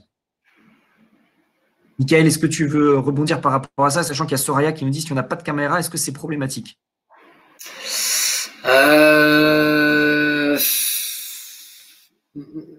C'est quand même mieux, la caméra, parce que ça remplace quand même un petit peu l'entretien. L'entretien téléphonique peut se faire, donc ça peut très bien se faire par téléphone, hein, bien entendu, on s'adapte. Mais si vous pouvez avoir une caméra, c'est quand même beaucoup mieux. Alors, après, il vaut mieux ne pas avoir de caméra qu'avoir une caméra dans des mauvaises conditions. C'est-à-dire qu'il ne faut pas avoir le petit frère qui vient faire le bazar dans la chambre où vous êtes en train de faire l'entretien. C'est pour avoir le chien qui aboie à côté, c'est pas la peine. Ou le chat qui monte sur l'ordinateur. Voilà, il faut que vous soyez vraiment dans des bonnes conditions. Sinon, il vaut mieux remettre ça. Mais c'est mieux. C'est plus convivial aussi, Raya. C'est plus convivial, voilà, de se voir, ça crée un échange, c'est plus chaleureux. Donc, si vous avez possibilité, c'est quand même mieux. Voilà. Alors, il y a une question qui m'est demandée, savoir si on a des lettres de recommandation, est-ce qu'il faut les amener lors de l'entretien? Oui, c'est en plus pour vous. Après, c'est de l'amener subtilement, parce que il faut réussir à pas tomber dans le truc. Bon, bah voilà, on a dit du bien de moi. Est-ce que je peux vous le donner? Non, c'est par hasard. Est-ce que s'il y a des lettres de recommandation, est-ce que ça vous intéresse ou pas? Oui, ah bon, bah, très bien. Est-ce que je vous les remets maintenant ou vous voulez que je vous les envoie? Voilà. Il faut réussir à mettre de l'humilité dans ce truc-là. Il y a des gens qui le font très très bien. Ouais, plutôt le donner à la fin. Voilà. C'est mieux voilà, à la fin de l'entretien de dire voilà, j'ai des documents, éventuellement des lettres de recommandation, est-ce que vous voulez que je vous les donne? Ou si vous êtes à distance, comme disait Michael, effectivement, est-ce que vous voulez que je vous les envoie? Elisa a répondu, voilà, ça fait plusieurs entretiens que je passe à Visio-Talent, c'est un peu bizarre, mais on s'adapte. Effectivement, ça fait partie des choses d'aujourd'hui. Il va falloir c'est pareil, c'est ce qu'on disait tout à l'heure, faut s'entraîner avec papa et maman, voilà, devant la caméra. Et répéter parce que du coup, l'entretien à distance, il peut arriver, quoi. De rien, Julien, pour la réponse. On va avancer. Donc, du coup, j'ai décroché l'entretien. Comme j'ai préparé, comme je me suis bien entraîné, forcément, je l'ai réussi, cet entretien. Mais après l'entretien, il y a encore des choses à faire. Et en particulier, envoyer un mail de remerciement. Michael, tu me disais que toi, c'était quelque chose que tu trouvais intéressant. Mais je sais que les étudiants se posent des fois la question du pourquoi il faut l'envoyer et surtout, qu'est-ce qu'on met dedans et quand est-ce qu'on l'envoie? Alors, effectivement, moi j'aime bien. Alors déjà parce que c'est pas hyper courant, tout le monde ne le fait pas. Parce que ça donne l'impression de clore un travail. C'est-à-dire qu'on a fait un entretien, on donne l'impression que le candidat vient formaliser le fait, ok, c'est bon, on a fait l'entretien, maintenant on formalise ça. Ce que j'aime bien, c'est que ça permet de déceler chez les gens une capacité d'analyse, d'écoute de ce qu'on a dit à l'entretien et des gens qui sont assez synthétiques. C'est-à-dire que moi, ce que j'aime bien dans le compte-rendu, c'est de dire, voilà, je fais un résumé de ce qui s'est dit pendant l'entretien. Alors, en 4-5 lignes, pas plus, hein, même en 3 lignes. J'ai bien pris connaissance que l'entreprise est organisée comme ça, que votre objectif était de vous développer de 20%, que pour cela, vous avez besoin de quelqu'un qui est dynamique et motivé et tout ça. C'est pourquoi j'en profite pour vous réitérer ma motivation et je pense pouvoir répondre à ces attentes si vous m'en laissez l'opportunité. Merci en tout cas de votre écoute, du temps que vous m'avez accordé. Je serais ravi de pouvoir intégrer votre entreprise. Voilà, ça prend 4-5 lignes à tout casser. Je trouve que ça fait pro. Tout le monde ne le fait pas, donc ça permet de se démarquer un petit peu. Et puis, surtout, ce qui est important, c'est de le faire, alors bien entendu, sans faute d'orthographe, un truc bien écrit, mais c'est de synthétiser ce qui vous a été dit. C'est-à-dire que le recruteur se dit, bon ben voilà, je lui ai raconté des choses, il les a écoutées, il les a analysées, il les a synthétisées, et c'est exactement ça. voilà, il sait ce que j'attends. Je sais que vous attendez ça, ça, ça et ça. Je pense pouvoir y répondre. Bon, ben moi, je trouve ça bien. Je trouve que ça finit, en fait. Ça fait carré. Ça finit le truc, quoi. Ok, non, mais très bien. Donc, important, pensez bien quand vous passez les entretiens, du coup, à la rajouter dans votre process. Oui, Michael, vas-y. Comment? Excuse-moi. Moi, je croyais que tu voulais rajouter quelque Oui, chose. Non, je te dire que la période à laquelle le renvoyer, je pense que le lendemain d'entretien, c'est bien. Dans la foulée, ça ne sert à rien, on se rappelle de vous. Mais le lendemain, pour moi, ça me paraît pas mal. Ok, bon, très bien. Pensez bien à prendre des notes, hein, je répète encore une fois, mais voilà, toutes les informations qui sont données par Michael, elles sont importantes. Hein, donc, pensez bien à prendre des notes. On a une question de Julie qui nous dit « Bonsoir, je viens d'être admise à l'école d'Angers. Félicitations, Julie. Est-il possible de passer par l'école pour trouver une entreprise ?» Oui, effectivement, c'est ce qu'on disait tout à l'heure. Donc, on a des chargés de relations entreprises, donc des personnes qui sont sur le terrain au quotidien. C'est leur travail, en fait, d'aller à la rencontre des entreprises. Et donc, l'objectif, c'est de développer des partenariats avec des entreprises. Donc, bien évidemment, vous pouvez solliciter, du coup, vous avez dû voir soit Céline Tourtelier, soit Alexandre Gabory. Voilà, donc n'hésitez pas à passer par eux. C'est eux qui vont vous dire s'ils ont des entreprises à vous proposer. Et du coup, ils vont vous positionner sur ces entreprises. Donc oui, bien évidemment, on accompagne et on vous aide dans vos recherches parce qu'on sait que ce n'est pas toujours facile. Karima dit, si on a des retours d'évaluation de stage, c'est un peu pareil que tout à l'heure. Oui, bien évidemment, il faut aussi les apporter. C'est un petit plus, encore une fois, qu'on peut mettre en avant auprès de l'employeur. Donc, voilà, il faut maximiser les chances. Plus on a des petites choses à rajouter, plus il faut le faire. Exactement. Julien qui pose une question. De rien, Karima. Julien, on va répondre à ta question parce que du coup, ça fait partie des points du webinar. C'est une très, très bonne question. Donc, du coup, une fois que vous avez fini vous avez fait votre mail de remerciement, pensez bien, Michael l'a bien dit, pas de faute d'orthographe. Donc, faites relire le mail parce que si vous le faites, ça peut être positif, mais s'il y a des fautes d'orthographe, ça peut être à l'inverse très négatif, voire rédhibitoire. Donc, faites attention à ça, surtout en fonction des postes sur lesquels vous postulez. Si vous êtes au recrutement ou au marketing et à la communication, voilà, c'est des choses qui vont être importantes. Donc, une fois que vous avez fait ça, vous informez votre chargé de recrutement. Pourquoi? Parce que tout simplement, à Ecofac, nous, c'est ce que j'ai dit tout à l'heure, à nouveau, on peut prendre le relais. C'est-à-dire qu'on connaît les entreprises, on sait où vous passez des entretiens. Donc, on peut prendre le relais, savoir aussi comment ça s'est passé du point de vue du recruteur. Et encore une fois, essayer de valoriser votre candidature. Et puis, on peut profiter aussi pour échanger avec l'entreprise sur les modalités administratives parce que des fois, l'entreprise ne maîtrise pas toujours ces sujets-là. Donc, on peut en profiter aussi pour échanger avec eux et pourquoi pas les rassurer. Planifier vos relances. Michael, comment tu faisais, toi, dans tes relances, une fois que tu avais passé l'entretien, comment tu savais à quel moment tu devais relancer l'entreprise? Pendant les entretiens, moi, je demandais à peu près à quel moment allaient se prendre les décisions et donc à quel moment le retour devait être fait. Il arrivait très rarement dans les délais qui avaient été indiqués. Mais donc, comme je m'étais noté à peu près les dates de prise de décision, j'attendais que cette date soit passée, 1 ou 2 jours max, et je relançais. Alors après, il faut relancer, mais il ne faut pas être non plus insupportable. Il faut réussir à relancer, mais à se faire discret, en fait. Et donc, moi, je relançais. Après, je relançais une autre fois encore. Sauf Samsi que je les ai harcelés, mais parce que ça a duré 1 an, quasiment, ça a duré 10 mois, donc je les ai harcelés. Mais du coup, sinon, il faut essayer d'espacer quand même les relances tous les 15 jours après pour pouvoir garder contact avec le recruteur, mais sans le fatiguer. Okay. Du coup, on a d'autres questions encore, ça continue. Qui dois-je ajouter sur LinkedIn pour trouver mon alternance en BTS communication?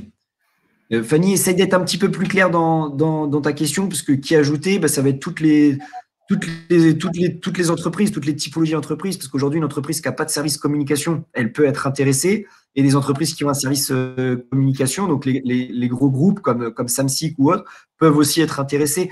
Donc, je dirais toutes les entreprises, que ce soit TPE, PME, grands groupes, sont susceptibles de prendre des étudiants en BTS communication.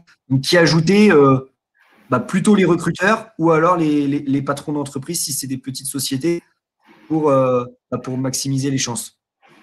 Lors des relances. Oui, vas-y, Mickaël.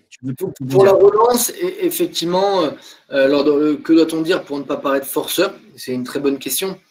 Oui. L'idée, c'est de dire, c'est de mettre en avant que bah, voilà, vous avez passé un entretien, que vous avez vraiment accroché avec l'entreprise, que vous ne voulez surtout pas déranger, mais comme vous avez très envie bah, vous espérez pouvoir intégrer l'entreprise, voilà, vous voulez juste savoir si c'est en bonne voie ou c'est un truc comme ça. Après, c'est comme tout, comme on le disait plus haut, c'est la manière dont on va l'amener. C'est de dire, voilà, je vous avoue que bah, j'ai vraiment accroché pendant l'entretien, ce serait super de pouvoir venir dans l'entreprise. Est-ce que vous avez pu prendre une décision ou est-ce que vous avez une petite sensation? Est-ce que c'est plutôt positif ou ça risque d'être compliqué? Voilà, vous le demandez une fois, après, bon, bah, voilà, vous demandez quand est-ce que vous pouvez rappeler et vous dites, et les fois d'après, bah, vous dites, bah, voilà, je me permets de vous rappeler, comme vous m'aviez dit, de vous rappeler à telle date, je le fais. Voilà, après, vous convenez. Ce qu'il faut faire, c'est qu'une fois que vous avez eu la personne, c'est de convenir d'un prochain rendez-vous si jamais vous n'avez pas eu de réponse. Comme ça. C'est très important. Pensez bien chaque fois à demander des deadlines, des dates à laquelle on peut rappeler, voilà, pour pas effectivement paraître forceur ou voilà, de toujours embêter la personne, quoi. Voilà, ça c'est important. Michael a bien répondu à la question sur ça. Du coup, au niveau alors, on a dit planifier nos relances une fois qu'on a fait ça, et ça va répondre à la question qu'on a eue tout à l'heure je l'ai perdu, je la cherche. La démarche d'amélioration continue, c'était ça. Oui, c'est ça. C'était une question, je ne sais plus de qui. Donc, en tout cas, Mickaël, comment on fait pour être dans une démarche d'amélioration continue? La question qui avait été posée, c'était Julien qui l'avait posée. Julien, c'est ça que j'ai trouvé. Il demandait si suite à un entretien ou un retour négatif, il est possible de demander les raisons du refus au responsable. Alors, je vais apporter une petite précision parce que c'est un truc où on est un petit peu sur un fil. Je ne demanderai surtout pas pourquoi je ne suis pas retenu. C'est-à-dire que ça veut dire que sinon on demande à la personne de se justifier et elle ne va pas apprécier. Oui. Par contre, ce que je peux tout à fait dire, et ça c'est ce que je vous encourage à faire, c'est de dire bon ben ok, très bien, je prends acte, enfin j'ai bien compris que du coup vous me retenez pas. Par contre, qu'est-ce que vous pouvez me dire pour que j'améliore mes entretiens, pour que du coup je sois meilleur la prochaine fois? Est-ce que vous pourriez, exactement comme Kelly le dit, est-ce que vous aurez des axes d'amélioration que je pourrais travailler? Ça va donner une bonne image de vous. Ça veut dire que vous avez envie de progresser, vous avez envie de vous améliorer. Et puis en plus, tous les conseils sont bons à prendre. Donc voilà, il vaut mieux demander ce genre de choses en disant voilà, qu'est-ce que vous pouvez me conseiller pour m'améliorer? Et on est tous humains, très clairement. Enfin, moi, je me dis bah ouais, si je peux apporter quelque chose à la personne, ben, je vais conseiller. D'ailleurs, si jamais il y a une personne que je ne prends pas et je le sais direct, la personne, je lui dis et je lui explique pourquoi et j'essaie de l'aider pour la prochaine fois, de lui donner un conseil. Donc voilà. Donc vous pouvez tout à fait demander à ce qu'on vous donne des axes d'amélioration pour la prochaine fois. Mais voilà. Mais ça, pensez bien à poser la question parce que je sais que des fois, vous n'osez pas trop le demander et c'est important parce que ça vous permet effectivement de travailler, de vous améliorer pour à la fin réussir à décrocher cette alternance. Donc pensez bien à poser la question. Magali qui nous dit comment cibler l'entreprise qui apportera le plus à la formation. Par exemple, pour le bachelor RH, vaut mieux-il des groupes avec un service RH dédié ou plutôt des petites entreprises qui permettent plus de polyvalence? C'est une bonne question. C'est une très bonne question. Alors, les deux. Oui, vous pouvez les deux. Après, pour la formation, si vous allez sur une petite entreprise, effectivement, vous allez être sur plus de polyvalence. C'est-à-dire sur un cursus RH, vous allez faire de tout. Dans une petite entreprise, il y a une PME ou une TPE plutôt, il y a peu de chances que vous fassiez qu'un seul truc. Après, ça arrive, hein, mais généralement, c'est ce qui fait un petit peu la force des entreprises de taille plus petite, c'est qu'on peut toucher à tout et ça permet de savoir ce qui nous plaît. Dans les grands groupes, vous allez être beaucoup plus cloisonné, c'est-à-dire que vous allez travailler dans un service formation, donc vous allez être à l'administration, c'est-à-dire les demandes de prise en charge, les dossiers formation, voilà, tous les OPCO et tout ce qui va avec. Ça va être un petit peu différent. Tout dépend de ce que vous attendez, ce que vous recherchez. Moi, quand je cherchais mon alternant, je savais exactement ce que je voulais du généraliste. Donc, du coup, je me suis orienté vers une structure qui n'était pas telle qu'elle est aujourd'hui. Ça me dit que c'était beaucoup plus petit. Et donc, je savais que j'allais faire de tout. Voilà, c'est pour ça que je m'étais orienté vers ce type de structure. Maintenant, c'est en fonction de vos attentes. Et puis, de toute manière, vaut mieux quand même avoir quelque chose en étant dans un domaine un peu plus spécifique que de ne rien avoir. Ça, exactement. Mais c'est vrai que c'est à vous de cibler en fonction de vos attentes. Il y avait une autre question qui est intéressante. J'ai l'impression que vous finissez un peu plus votre projet, Magali, ce qui vous permettra derrière de savoir mieux orienter vos recherches sur quelle typologie d'entreprise. Mais voilà, c'est par rapport à ce que dit Mickaël, c'est peut-être ça. J'ai l'impression que les formations en alternance sont plutôt réservées aux étudiants en licence ou master. Ça dépend. Ça dépend complètement. Alors là, si je peux… Enfin, vas-y, hein, Thomas, si tu veux répondre. Hein. Non, je vais compléter après. Vas-y. Ça dépend complètement, ça dépend de la mission. C'est-à-dire que si jamais vous allez sur des… Il y a des postes sur lesquels on attend plutôt quelqu'un qui a envie de découvrir et de s'investir. On va prendre des postes de licence. C'est-à-dire que, par exemple, moi, pour un chargé de recrutement, du coup, je vais aller sur un poste de licence. Parce que je veux avoir de la visibilité sur du long terme et que potentiellement la personne puisse enchaîner après sur un master, ça lui fait plaisir. En communication, par exemple, ça arrive très souvent qu'en licence, les personnes puissent rentrer. Par contre, si jamais je vais sur un poste de RH généraliste ou dans notre partie à nous, on a beaucoup de droits, je vais m'orienter sur un master automatiquement. Parce que j'attends plus de maturité, parce que les enjeux sont beaucoup plus forts et donc je vais attendre quelqu'un qui a un peu plus d'années d'ancienneté. Et donc, forcément, en partant sur un master, vous avez potentiellement 3 ans de plus. Ou 1 an de plus en fonction de si vous rentrez en première année de licence ou si vous rentrez en dernière année. Donc, tout dépend de ce que l'entreprise recherche et des postes qui sont à pourvoir. Donc, ce n'est pas du tout bloqué uniquement à des gens qui sont en master. Pas du tout. Et pour compléter la réponse de Mickaël, Paul, il faut savoir qu'à Ecofac, on a 80% de nos étudiants en alternance. Et voilà, 80% de nos étudiants, du coup, en BTS sont en alternance. Donc, non, vous avez toutes vos chances pour décrocher une alternance. Ce qu'il faut, c'est bien préparer, c'est savoir quelle typologie d'entreprise vous voulez viser pour vous donner le plus de chances possible. Mais vous avez tout autant de chances que quelqu'un qui est en bac plus 3 ou en bac plus 4 et 5. Alors, il y a 2-3 questions, sauf si on n'a pas le temps, tu me dis, Thomas, je veux juste répondre parce que du coup, elles étaient intéressantes. Donc, il y a Soraya qui me disait qu'elle avait postulé dans une entreprise et qu'on lui avait dit de rappeler à telle date et qu'elle n'avait pas été prise. Est-ce qu'elle aurait dû rappeler avant ? Il y a de grandes chances, Soraya, que du coup, le choix soit porté sur quelqu'un d'autre, soit parce que ça s'est fait en interne, ça peut aussi se passer comme ça, soit parce que justement, il y a quelqu'un qui connaissait quelqu'un. Voilà. Potentiellement, si on vous avait dit de rappeler à cette date, et que vous avez respecté cet engagement-là, il n'y a pas à regretter de ne pas avoir appelé avant. Ce n'est pas ce coup de fil qui a fait la différence, c'est que le profil qu'il recherchait était probablement différent. Donc, pas de regret là-dessus. Pour quelqu'un qui me demande un contrat de professionnalisation en assistant comptable, il y a beaucoup d'entreprises aujourd'hui qui ont du mal à recruter des comptables. Donc, les cabinets d'experts comptables recherchent énormément aussi. Alors, je ne sais pas s'ils recherchent en alternance, parce que le problème de l'alternance, c'est qu'il faut aussi être structuré pour pouvoir encadrer les alternants, parce que ça demande beaucoup d'investissement. Mais par contre, je sais que la paye et la comptabilité, ce sont des domaines qui sont pénuriques, dans lesquels on n'arrive pas à trouver. Nous-mêmes, on cherche souvent du monde. Donc là, on vient d'intégrer pas mal de personnes. Mais ce sont des domaines dans lesquels vous avez des possibilités de trouver qui sont assez forts, beaucoup plus qu'en RH généraliste. Donc ça, c'est pour… L'expertise comptable, tout ça, toutes ces choses-là, Mickaël a raison, il faut aller les prospecter. C'est des entreprises qui ont des besoins, qui ont des difficultés de recrutement. Donc, ce qu'on vous conseille, c'est plutôt d'aller taper à la porte de ces entreprises. Et alors, pour répondre à Magali, du coup, qui nous dit qu'étant âgé de 36 ans, c'est très jeune. J'ai juste un an de plus que vous, c'est pour ça que je me fais plaisir. Non, mais étant âgé de 36 ans, effectivement, ça va coûter un petit peu plus cher à l'entreprise. Ça ne veut rien dire. Aller cibler des grands groupes, les grands groupes ne mettent pas forcément plus de moyens que les groupes de plus petite taille. Un grand groupe, des fois, il va avoir son budget, il va être comme ça, et ça va être très serré, et il ne sortira pas de son cadre. Une entreprise plus petite, si jamais elle pense qu'elle a affaire à un talent, elle pourra tout à fait se dire je vais mettre un peu plus, mais j'ai quelqu'un de plus mature, elle va m'apporter autre chose. Honnêtement, je vais vous donner un exemple, et d'ailleurs Thomas était concerné parce que du coup, il y avait une des personnes qui était à Ecofac.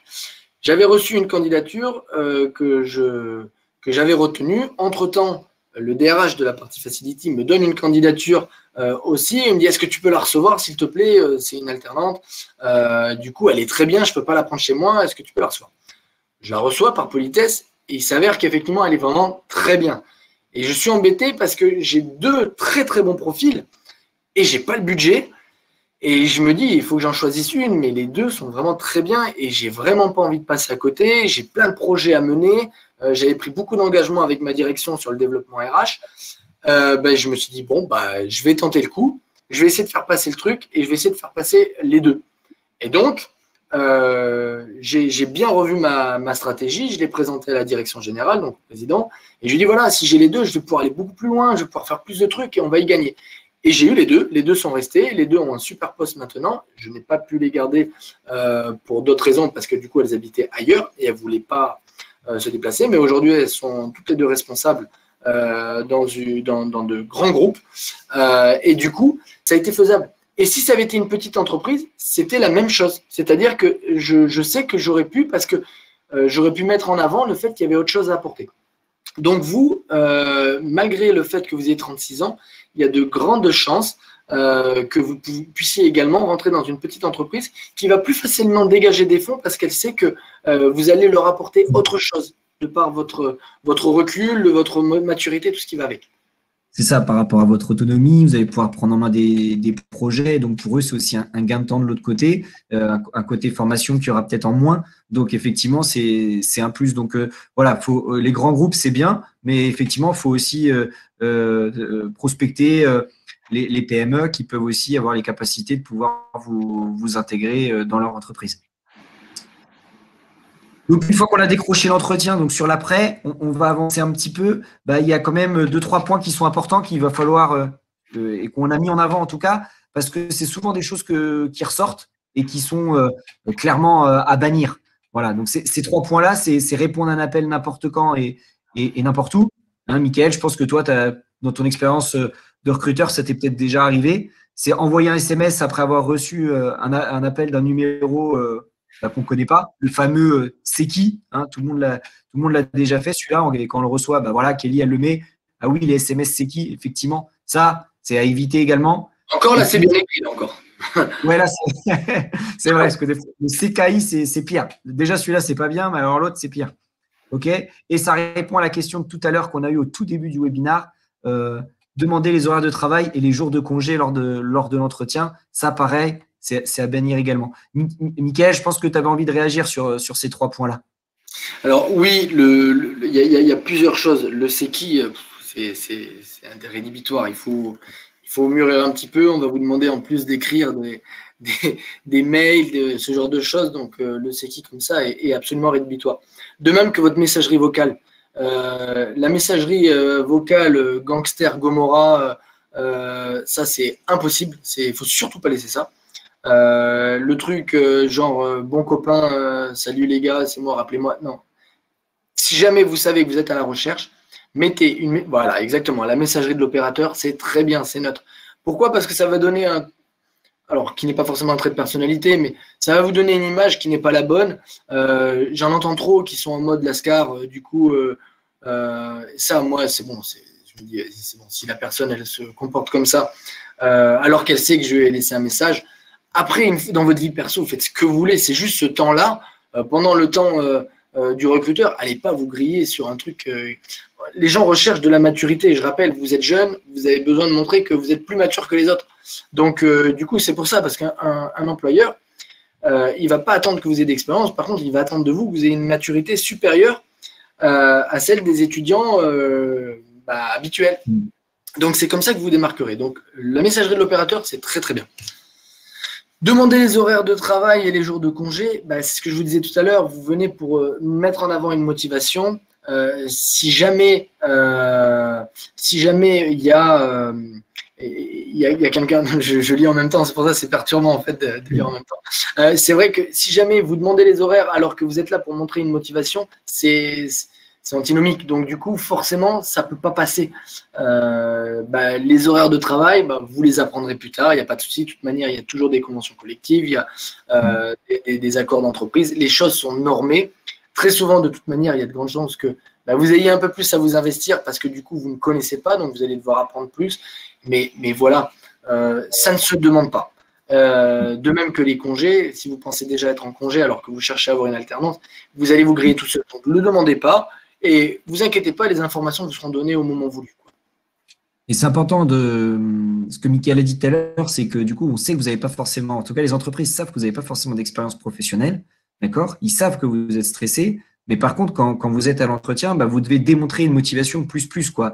Vous devez avoir envie de décrocher le poste et d'avoir donc une motivation, d'avoir un savoir-être au top. Et ça, il faut le garder aussi dans l'entreprise. Des fois, on a aussi des retours des entreprises qui nous disent à un moment donné, bah, dès qu'il est en poste, il se relâche. Non, vous devez toujours être voilà, avec une détermination et une motivation qui doit être au max. Et ça c'est important. Et Mickaël l'a bien souligné. Voilà, pour les recruteurs, en règle générale, le savoir-être est très important. Donc, pensez bien à accentuer sur ça. Je rebondis parce que du coup, effectivement, il y a un mindset à avoir quand on est à la recherche d'une alternance. Alors, moi, je me rappelle encore vraiment bien. Je m'étais mis dans une bulle dans ma tête où c'était une compétition pour moi. C'était clair et net qu'il fallait que je trouve une alternance. J'avais envie d'apprendre. J'avais envie qu'on me donne ma chance. Donc, je m'étais mis en tête que ça allait être long. Il faut que vous mettiez en tête que ça va être très long. C'est un marathon. C'est compliqué, vous allez avoir des refus, il ne faut surtout pas lâcher. Des refus, vous allez en avoir plusieurs probablement. Et il faut vous préparer, c'est pas grave, c'est pas grave. C'est ce que je lisais hier, que c'est Jacques Ma, je crois, qui du coup expliquait que du coup il avait eu plein de refus. En tant que salarié, il voulait rentrer dans une entreprise, il avait eu plein de refus. Il avait même été refusé du KFC. Mais aujourd'hui, c'est juste le fondateur d'Alibaba. Donc voilà, Alibaba, si vous savez, c'est le Amazon chinois, c'est une des 5 plus grosses fortunes mondiales, je crois. Donc si lui se fait recaler et qu'il a réussi derrière, c'est vrai pour tout le monde. Donc il ne faut pas lâcher.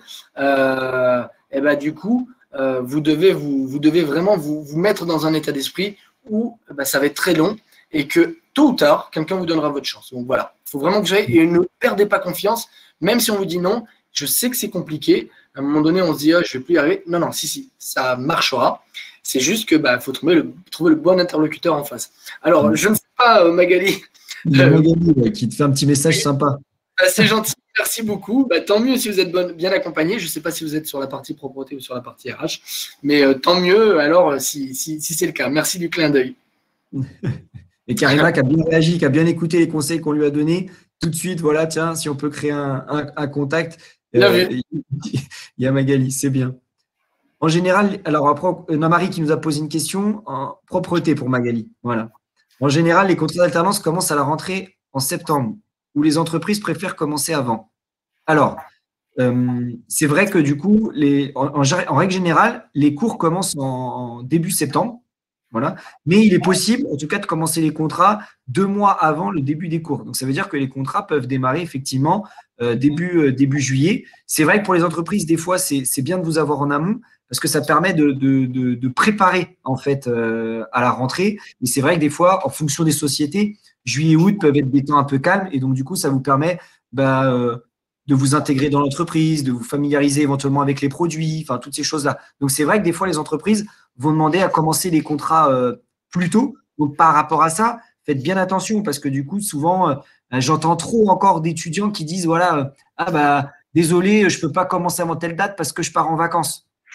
Mais quand même, attention, on ne peut pas passer à côté d'une alternance parce qu'on a prévu des vacances avec les copains et les copines. Je sais que ça peut être frustrant, mais à un moment donné, voilà, il faut aussi avoir prendre le sens des responsabilités et des priorités. Et du coup, l'alternance, c'est aujourd'hui, en tout cas, ça doit en tout cas être votre priorité. Donc, les entreprises, il y en a qui vont peut-être préférer commencer en amont. Et il faut en tout cas être capable de se rendre disponible parce que des fois, et par expérience, il y a des étudiants qui passent à côté de postes parce qu'ils n'étaient pas disponibles pour commencer début août parce qu'ils avaient prévu des vacances au mois d'août. Et après, à la rentrée de septembre, ils ne sont pas dans l'établissement parce qu'ils n'ont toujours pas trouvé d'entreprise. Donc, voilà, pensez bien à ça. Mickaël, je ne sais pas, vous, à Samsic, comment ça fonctionne, mais des fois, vous commencez en amont pour mieux intégrer les gens ou que ça soit plus simple pour eux. Alors, je te rejoins complètement. C'est-à-dire que les campagnes, en même temps, je vais répondre aux questions. Les campagnes, je dirais que ça peut commencer dès maintenant. Hein. C'est-à-dire que s'il y a un bon candidat qui est repéré, plus on a de temps, mieux c'est. Donc, mais sinon, c'est plutôt mars. C'est plutôt au mois de mars. Mais dès à présent, on commence. Et effectivement, nous, ça nous est arrivé de recruter sur l'été justement parce qu'il y a les congés. Et donc, une personne qui était accompagnée et qui était en binôme, ça permet, plutôt que de laisser je dis n'importe quoi, mais moi, plutôt que de laisser un RRH tout seul, pendant une semaine, je préférais qu'il y ait un RRH plus l'alternant. Comme ça, du coup, pour la période de septembre, qui est la période qui repart très, très vite, la personne, elle est formée parce que l'été, généralement, c'est là, enfin, moi, dans mon domaine, c'est là que les personnes apprennent le plus parce qu'il y a moins de monde et donc ils sont obligés de tout faire un petit peu. Et donc, c'est sûr qu'en intégrant, et c'est ce qui avait été fait plusieurs fois, en intégrant pendant les périodes d'été, déjà, j'ai un support en plus. Et en plus de ça, au mois de septembre, la personne, elle est déjà beaucoup plus opérationnelle que si elle m'en commençait. Et on a moins le temps de former au mois de septembre, où les budgets commencent, où tout commence, où c'est parti, que de former à la limite pendant une période qui est censée être un petit peu plus calme. Et comme ça, on a quelqu'un d'opérationnel. Donc, vraiment, effectivement, ça peut faire la différence d'être disponible. Ok, très bien. Voilà, Marie, pour la réponse. Donc, du coup, Michael vous a avancé un petit peu par rapport à ça, mais voilà, on a aussi voulu vous mettre des points importants et qu'il ne faut pas oublier. L'alternance, ça va être une course d'endurance, ça va être les montagnes russes. À un moment donné, vous n'allez pas décrocher l'entretien, vous allez être énervé, peut-être stressé, et puis d'un coup, vous allez en décrocher un, vous allez être super content. Et malheureusement, même si vous avez fait un bon entretien, peut-être que ça ne va pas coller avec l'entreprise, donc vous êtes à nouveau très, très déçu, triste. Et voilà, va pas falloir lâcher, va falloir être à fond tout le temps, motivé, parce que c'est ça qui va faire à un moment donné, la différence. C'est le mental que vous allez y mettre pour aller chercher et décrocher cette alternance. Après, avoir peur, on en a parlé avec Mickaël, hein, c'est normal, ça on le sait. Et par contre, voilà, la posture qui reste très importante et le savoir-être. Donc voilà, gardez bien en tout cas ces points-là en tête. Et puis, si des fois vous avez des petits coups de moins bien, n'hésitez pas à contacter les chargés de recrutement qui peuvent vous rebooster, vous redonner de la motivation pour continuer à rechercher votre alternance. Alors, il y a une question. Quelle est la meilleure stratégie pour spontanée? Alors, si vous postulez à une offre d'alternance, ça veut dire qu'il y a déjà une offre. Donc, ça veut dire qu'on est déjà un peu plus avancé sur le sujet, alors que d'envoyer une candidature spontanée, on n'a aucune certitude qu'il y ait une offre. Donc, moi, je vous dirais les deux, bien entendu. Donc, il faut postuler à l'offre et puis en même temps, continuer à envoyer aux entreprises. La problématique du recrutement, c'est qu'il faut être au bon endroit au bon moment. Et donc, parfois, on ne cherche pas. Je vous donne un exemple. Du jour au lendemain, dans un de mes services, du coup, je ne cherchais pas du tout. Du jour au lendemain, je propose une promotion à quelqu'un de mon équipe et j'ai quelqu'un d'autre de mon équipe qui me demande d'aller dans une autre structure du groupe. J'ai 2 personnes qui partent d'un seul coup. Alors que je ne cherchais pas, d'un seul coup, je me retrouve à chercher 2 personnes. Ça s'est fait en une semaine. Donc, du coup, c'est comme ça la réalité de l'entreprise. C'est-à-dire qu'il faut être au bon endroit au bon moment, comme dans le sport souvent. C'est ça. Donc, répondez aux offres, postulez et continuez à envoyer vos candidatures aux entreprises. D'accord ? Mais cherchez d'autres moyens, d'autres biais que d'envoyer simplement vos CV. Hein. Vraiment, je vous encourage parce qu'on en reçoit beaucoup, beaucoup. Et donc, vous allez être noyé dans la masse. Donc, faites-le, mais ne faites pas que ça. Oui, et puis s'il y a des candidatures, il y a des offres d'alternance que vous voyez en ligne. Si vous la voyez, d'autres la voient. Donc, à un moment donné, il y a beaucoup de candidats qui vont y postuler. Donc, c'est vrai que du coup, il ne faut pas que ça soit le seul biais de recherche. D'ailleurs, Michael, tu me disais que toi, dans ta prospection, on a oublié d'en parler tout à l'heure, mais tu as travaillé donc en job étudiant à Carrefour. Et comment tu t'y prenais parce que je sais que tu faisais des candidatures à travers les offres d'alternance, mais tu avais aussi mis un autre schéma en place. Tu peux nous en parler ? Oui. C'était un schéma qui, en plus, était vraiment efficace. C'était redoutable. Oui, pour financer mes études, je travaillais dans un Carrefour, dans les rayons fruits et légumes, et j'étais la personne qui pesait les fruits. Donc, je faisais ça le soir et le week-end ou tôt le matin avant mes cours. Donc du coup, je préférais faire ça le soir parce que le soir, il y avait très souvent, j'avais constaté qu'il y avait très souvent des personnes qui arrivaient, qui rentraient du boulot, qui étaient en costard-cravate. Et moi, je cherchais à cibler un siège social pour pouvoir faire mon alternance. Et donc, je m'étais dit, potentiellement, toute personne qui vient en costard-cravate, c'est qu'elle travaille dans une entreprise. Enfin, il y a peu de gens qui s'habillent comme ça par plaisir. Et donc, du coup, je me disais qu'ils rentraient du travail et que soit ils sortaient d'un bureau, soit ils étaient commerciaux, mais ils avaient des contacts au sein d'une entreprise. Et donc, je venais avec ma pile de CV Et à chaque fois qu'il y avait quelqu'un qui venait peser et tout ça, bon, moi j'aimais bien discuter avec les gens, je discutais avec les gens, et à chacun, je leur demandais dans quelle entreprise ils travaillaient, qu'est-ce qu'ils faisaient, est-ce qu'ils savaient s'ils cherchaient du monde, est-ce que ça les dérangeait pas si je leur donnais un CV, s'ils pouvaient distribuer mon CV. Voilà, alors le ridicule ne tue pas. Je leur donnais. Et un soir, il y a une personne qui est passée, et il était vraiment tard, j'en avais marre de distribuer mes CV. Et j'ai échangé un petit peu avec cette personne-là, et puis bon, on discute un petit peu et tout. Puis je me suis dit, bon, je vais quand même faire mon speech habituel. Et donc, j'essaie de lui dire, voilà, est-ce que vous connaissez quelqu'un? Je cherche une alternance, patati patata. Il avait dû me trouver sympathique, je pense. Il me dit, bon, écoutez, gardez votre CV parce que j'ai les mains pleines et tout ça. Mais je vous donne ma carte et envoyez-moi un mail demain et je vous répondrai. Donc, il me donne sa carte. J'avoue que sur le moment, je ne regarde pas, je la prends parce que je trouve que ça faisait mal poli de lire la carte. Je la prends, je la mets dans ma poche et le soir, je me dis, bon, je vais envoyer un petit mail le soir tranquillement. Et je rentre chez moi et c'était le PDG de chez Lactalis, qui est juste un groupe qui fait 17 milliards d'euros, qui est le leader mondial, c'est Lactel, tout simplement, Lactalis, qui est le leader mondial. Et j'avais directement la carte du PDG de chez Lactalis et qui m'avait dit, envoie-moi un mail. Et je lui ai envoyé un mail, on s'est échangé des mails, mon CV, tout ce qui va avec. Et entre-temps, j'ai trouvé Samsic, enfin voilà.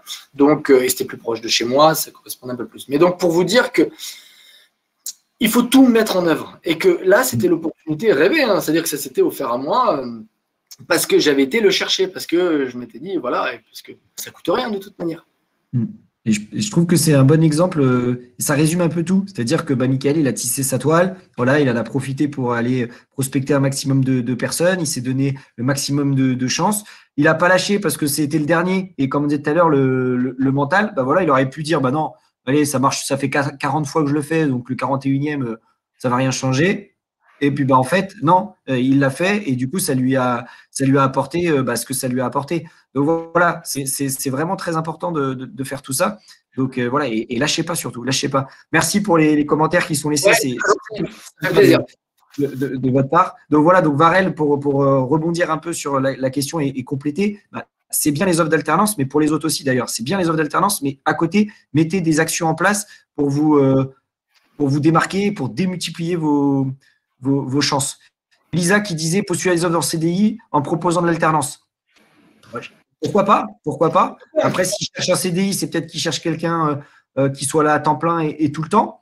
Mais maintenant, si l'offre vous paraît pertinente et qu'elle vous intéresse fortement, essayez, vous avez rien à perdre. Et puis, vous verrez, peut-être que l'entreprise vous recontactera. Et puis, ça sera à vous à ce moment-là d'être pertinente et d'être performante pour leur donner envie de transformer le poste de CDI en alternance. Mais pourquoi pas? Faut tenter des choses. C'est ce qui fera la différence à la fin. Ou de prendre deux alternances, c'est-à-dire que si vous êtes vraiment la personne que l'entreprise a envie de recruter, elle le fera. Elle trouvera un autre moyen, mais croyez-moi, quand on trouve des talents, et on trouve des talents de tout âge, très honnêtement, il y a des fois en alternance, des gens qui arrivent en alternance, moi je suis parfois dans mon domaine, en tout cas pas dans les autres domaines, en mesure de me dire, là je pense que j'ai un talent, j'ai un vrai talent, dans le savoir-être, dans la façon de se présenter, voilà, alors je me trompe des fois, bien sûr. Il y a des fois j'y crois et c'est pas le cas. Mais en fait, on a envie d'y croire. Donc du coup, l'entreprise elle pourrait s'adapter. Voilà.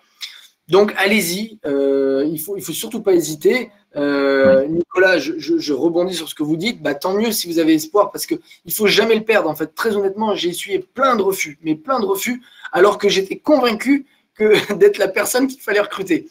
Mais je connaissais rien à ce monde-là, je connaissais rien à cet univers-là, mais il faut y croire très clairement, il faut y aller, il faut montrer que vous avez envie. Oui. C'est ce qui fera la différence, montrer vraiment que vous avez envie. Et à un moment donné, les gens vont dire, il va peut-être falloir que je prenne, que je la prenne, parce que d'ailleurs à Ecofac, il y a des gens que j'ai recrutés. Cette personne que j'ai recrutée, justement, que j'avais fini par choisir, au début, je ne voulais pas recruter cette personne-là. C'est juste à force, je l'avais vue dans plusieurs salons, et à force de la voir dans tous les salons, de voir cette personne-là. Ouais, je l'avais vue partout. Je me suis dit, purée, moi, je cherchais la majeure promo d'une grande école que j'avais eue avant. Ça s'était mal passé. Et là, je me dis, finalement, j'en parle à mon bras droit un petit peu. Je lui dis, qu'est-ce que t'en penses si on recrute plutôt quelqu'un, mais qui a vraiment envie? De manière, on n'a rien à perdre. On a été récupérer la majeure de promo et parler 3 langues couramment, ça a été une catastrophe. Non, mais c'est un exemple, mais ça a été une catastrophe. Il me dit, à ce moment-là, on peut toujours aller chercher quelqu'un qui a vraiment envie et on va la former, on va lui donner tout notre savoir. Bon, mais résultat des cours, ça a été très payant. Et aujourd'hui, je préfère recruter quelqu'un qui a vraiment envie que quelqu'un qui a des compétences et qui, du coup, n'a pas envie. Et à chaque fois que j'ai recruté quelqu'un qui avait des compétences et qui n'avait pas plus que ça envie, ça ne s'est pas très bien passé. Donc, avec l'envie, vous pouvez aller très, très loin. Il n'y a pas de limite. Donc, c'est juste que dans votre esprit, il faut rester confiant et vous dire que ça paiera. Et dites-vous que ce que dit Mickaël, il y a beaucoup d'entreprises qui le pensent. Donc voilà, c'est vraiment important. C'est la persévérance, effectivement, Varel, qui va faire la différence et la motivation. Exactement, tout à fait. Du coup, en tout cas, nous, on en a fini sur le webinar. J'espère que vous avez passé un bon moment, que les conseils qu'on a pu vous apporter vont vous être utiles, en tout cas, par la suite. Si vous avez encore quelques questions, on est encore à votre disposition. Sachez que voilà, si vous avez d'autres questions qui arrivent post-webinar, n'hésitez pas à contacter nos chargés de recrutement qui se feront un plaisir de répondre à vos questions. Et surtout, n'hésitez pas à les contacter pour le petit tableau, pour savoir où vous en êtes dans vos recherches, pour vous rebooster s'il y a besoin, pour vous préparer un entretien. Voilà, on est vraiment là pour tout ça. Donc, n'hésitez pas, en tout cas, on est là pour vous aider. Il y a une petite question d'Arthur. Voici, étant en 3e année d'alternance et postulant pour un bac plus 4-5, je perçois un salaire plus élevé que celui que je devrais percevoir. Comment amener au recruteur cette notion suite à un retour positif sur un entretien? Alors, je perçois un salaire plus élevé que celui que je devrais percevoir. Comment amener au recruteur? J'avoue, j'ai pas trop compris. J'ai pas trop. Vous êtes payé plus cher que ce que vous devriez. C'est super pour vous, Arthur. C'est une très bonne nouvelle, mais ça pose problème aux recruteurs. Est-ce que c'est ça? Est-ce que vous pouvez nous donner un petit peu plus d'éléments? Alors, en attendant, je réponds à Inès qui me demande, elle sort de terminale, elle n'a aucune expérience. Ça dépend du poste. Moi, ce que je peux réellement vous encourager à faire, et je me rappelle parce que la personne, et en plus je précise, à cette époque c'était compliqué de recruter. Mon bras droit, lui du coup avait un double master, il avait 2 masters, un master de droit, un master RH. Il était brillant, mais à ce moment-là c'était compliqué. Et il galérait à trouver. Et il est venu me voir un jour et avec du culot, il m'a dit, bon écoutez, j'arrive pas à trouver de toute manière, prenez-moi en stage et je vous montrerai que je suis capable. Voilà ce qu'il m'a dit. Il m'a dit, prenez-moi en stage, vous me paierez que dalle, mais du coup, je vous montrerai que je suis capable. Je l'ai pris 6 mois, 1 an en stage. Quand même, c'est compliqué.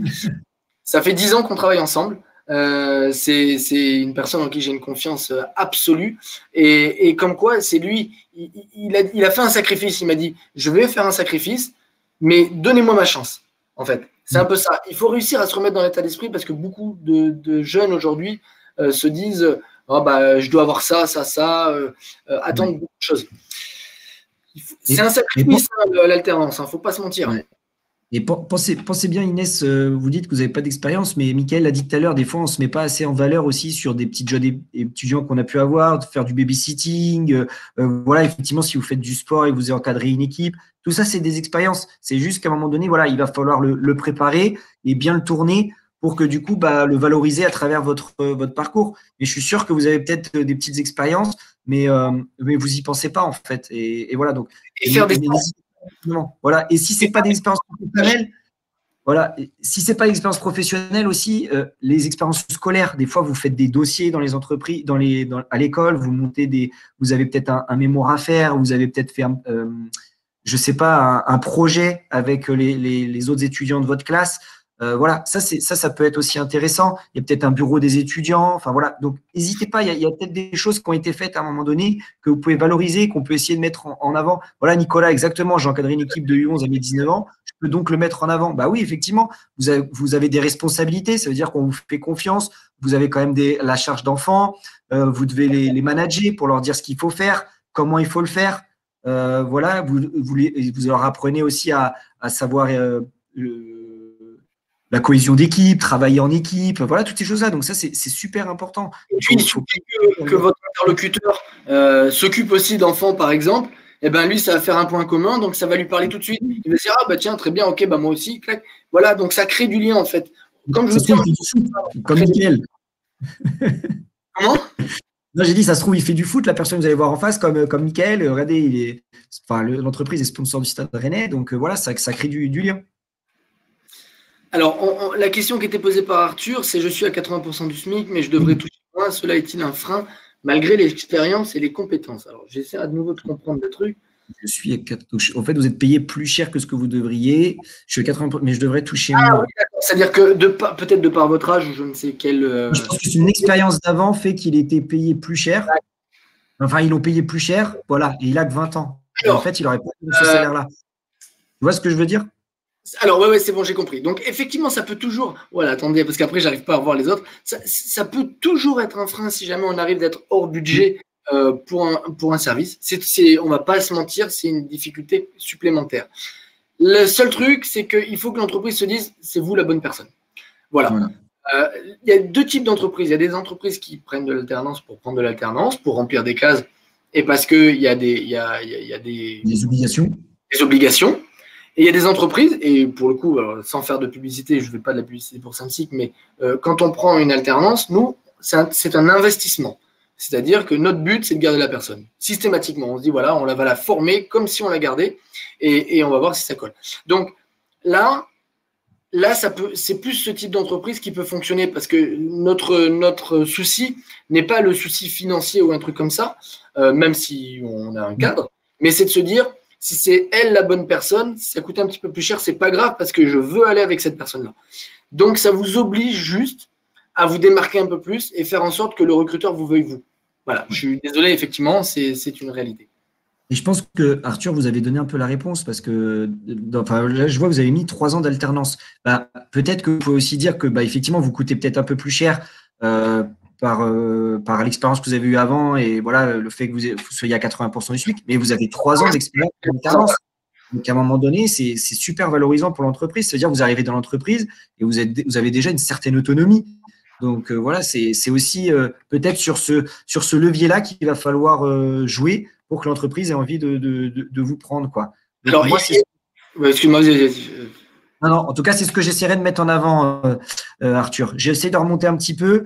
Il y avait deux questions intéressantes. Il y avait une question de Nolwenn qui nous demandait si c'est un frein pour l'entreprise à l'embauche, je veux dire qu'elle est pompier. Hormis avoir mais normalement je ne crois pas que ce soit le cas, des astreintes sur votre temps de travail, mais je ne crois pas que ce soit le cas, là ça pourrait être un frein effectivement. Mais par contre, normalement vos astreintes sont le soir, je crois, et le week-end. C'est absolument pas un frein, au contraire, c'est une preuve d'engagement. Là, il y avait une autre question, si je me rappelle bien. Je viens de le dire quand même, Noël. Il ne faut pas mentir à l'employeur, donc il faut le dire que vous faites ça. Et je pense qu'à l'inverse, il faut essayer, comme disait Mickaël tout à l'heure, un peu sur les points faibles, points forts, il faut essayer de le mettre en avant et d'expliquer un peu ce que ça vous apporte et ce que ça peut éventuellement peut-être apporter à l'entreprise. Enfin, voilà, il y a ce côté aussi combattant, voilà, envie d'aider les autres, voilà, peut-être la formation ici, je pense à la formation SST, voilà, que vous avez peut-être aussi, qui peut être un plus dans l'entreprise. Donc voilà, c'est des petites choses en plus que vous pouvez mettre en avant. Il y a Fatimeto qui dit mettre en avant notre leadership. On a une communauté, Mickaël.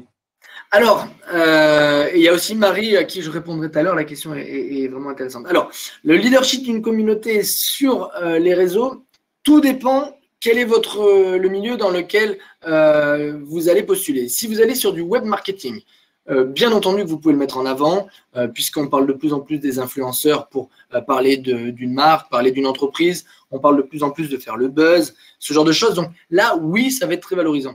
Si vous allez dans un secteur où c'est la paye, par exemple, ou la comptabilité, aucun intérêt. Parce que j'ai plus peur que ce soit un milieu qui soit méconnu et que les gens assimilent ça à c'est les Marseillais, quoi, en fait. Voilà. Donc, soyez vigilants. Si vous allez dans la communication, oui, sans problème, parce que ça va parler aux gens. Si vous allez dans un univers où ça ne leur parle pas du tout, ou pour eux, c'est simplement ça, soyez vigilants. Il ne faudrait pas que ça vous desserve. D'accord ? Préparez-le bien, oui. Alors, Marie qui me demandait, est-ce que ça peut être un frein excuse-moi. Non, vas-y, Mickaël. On est en alternance seulement pour une année. Je trouve la question très pertinente et je vais vous répondre, oui, ça peut.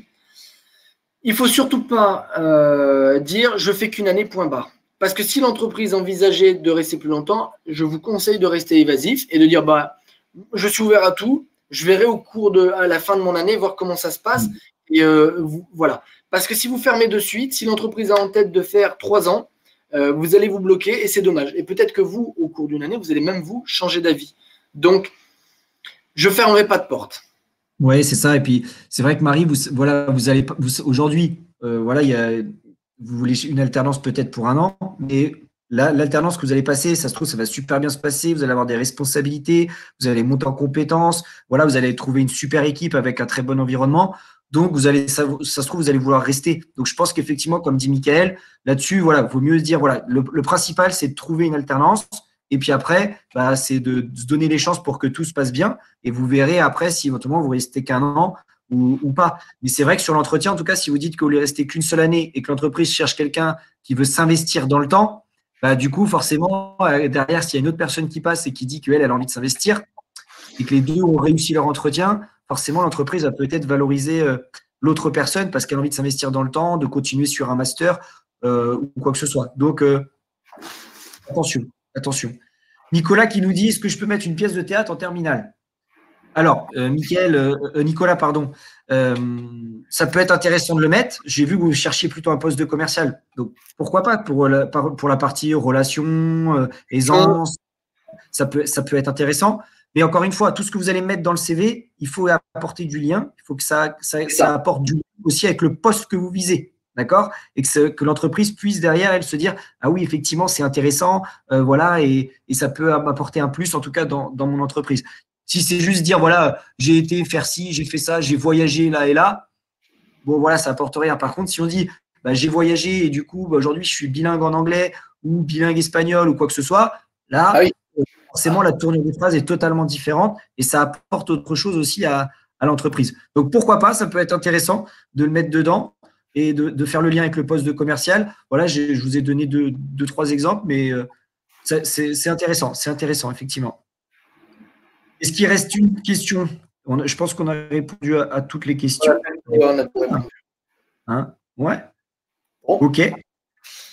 Bon, merci en tout cas à vous d'être venu sur ce webinaire.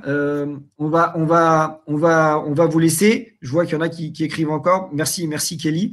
En tout cas, Mickaël, je voulais te remercier pour ta disponibilité. Je voulais te remercier aussi, et tout le monde le fait, pour les super conseils que tu as pu apporter aux étudiants et qui vont être super utiles, je pense, dans leur recherche. En tout cas, merci parce que je sais que tu es très pris, très demandé. Donc, voilà, merci en tout cas de ta disponibilité. Je tiens aussi à remercier le service marketing pour le travail qu'ils ont fait, en tout cas à Ecofac, parce que du coup, c'est eux qui ont tout préparé. Et voilà, ça a été super bien fait. Avec Mickaël, on est arrivé, nous, c'est assis, on a juste déroulé le webinar. Et voilà, merci beaucoup à Justine en particulier, parce que c'est elle qui a tout préparé et elle a fait du super boulot. Donc voilà. Donc en tout cas, merci à vous. N'hésitez pas à nous suivre sur les réseaux sociaux, voilà, parce qu'on met aussi nous des offres d'alternance qu'on reçoit de la part d'entreprises. Donc n'hésitez pas à nous suivre. Il y aura un prochain webinaire qui va avoir lieu sur le personal branding. En gros, c'est comment soigner son image sur les réseaux sociaux. Donc, ça peut être aussi intéressant pour vous, surtout qu'on en a parlé avec le lien de LinkedIn. Donc, voilà, n'hésitez pas à nous suivre et à vous connecter aussi sur ce webinaire qui pourra vous aider. Et si vous avez des questions, rapprochez-vous de nos chargés de recrutement qui vous seront un plaisir de vous aider. Voilà, Mickaël, est-ce que tu as un dernier mot à… Voilà, merci pour l'accueil. En tout cas, c'était un plaisir. Vraiment, je vous souhaite beaucoup de réussite dans vos recherches et plein de bonheur, parce que je suis convaincu que vous allez tous trouver. En tout cas, vous êtes entre de bonnes mains. Et puis voilà, comme on a dit, ne lâchez pas, battez-vous. Tout est ouvert, tout est possible.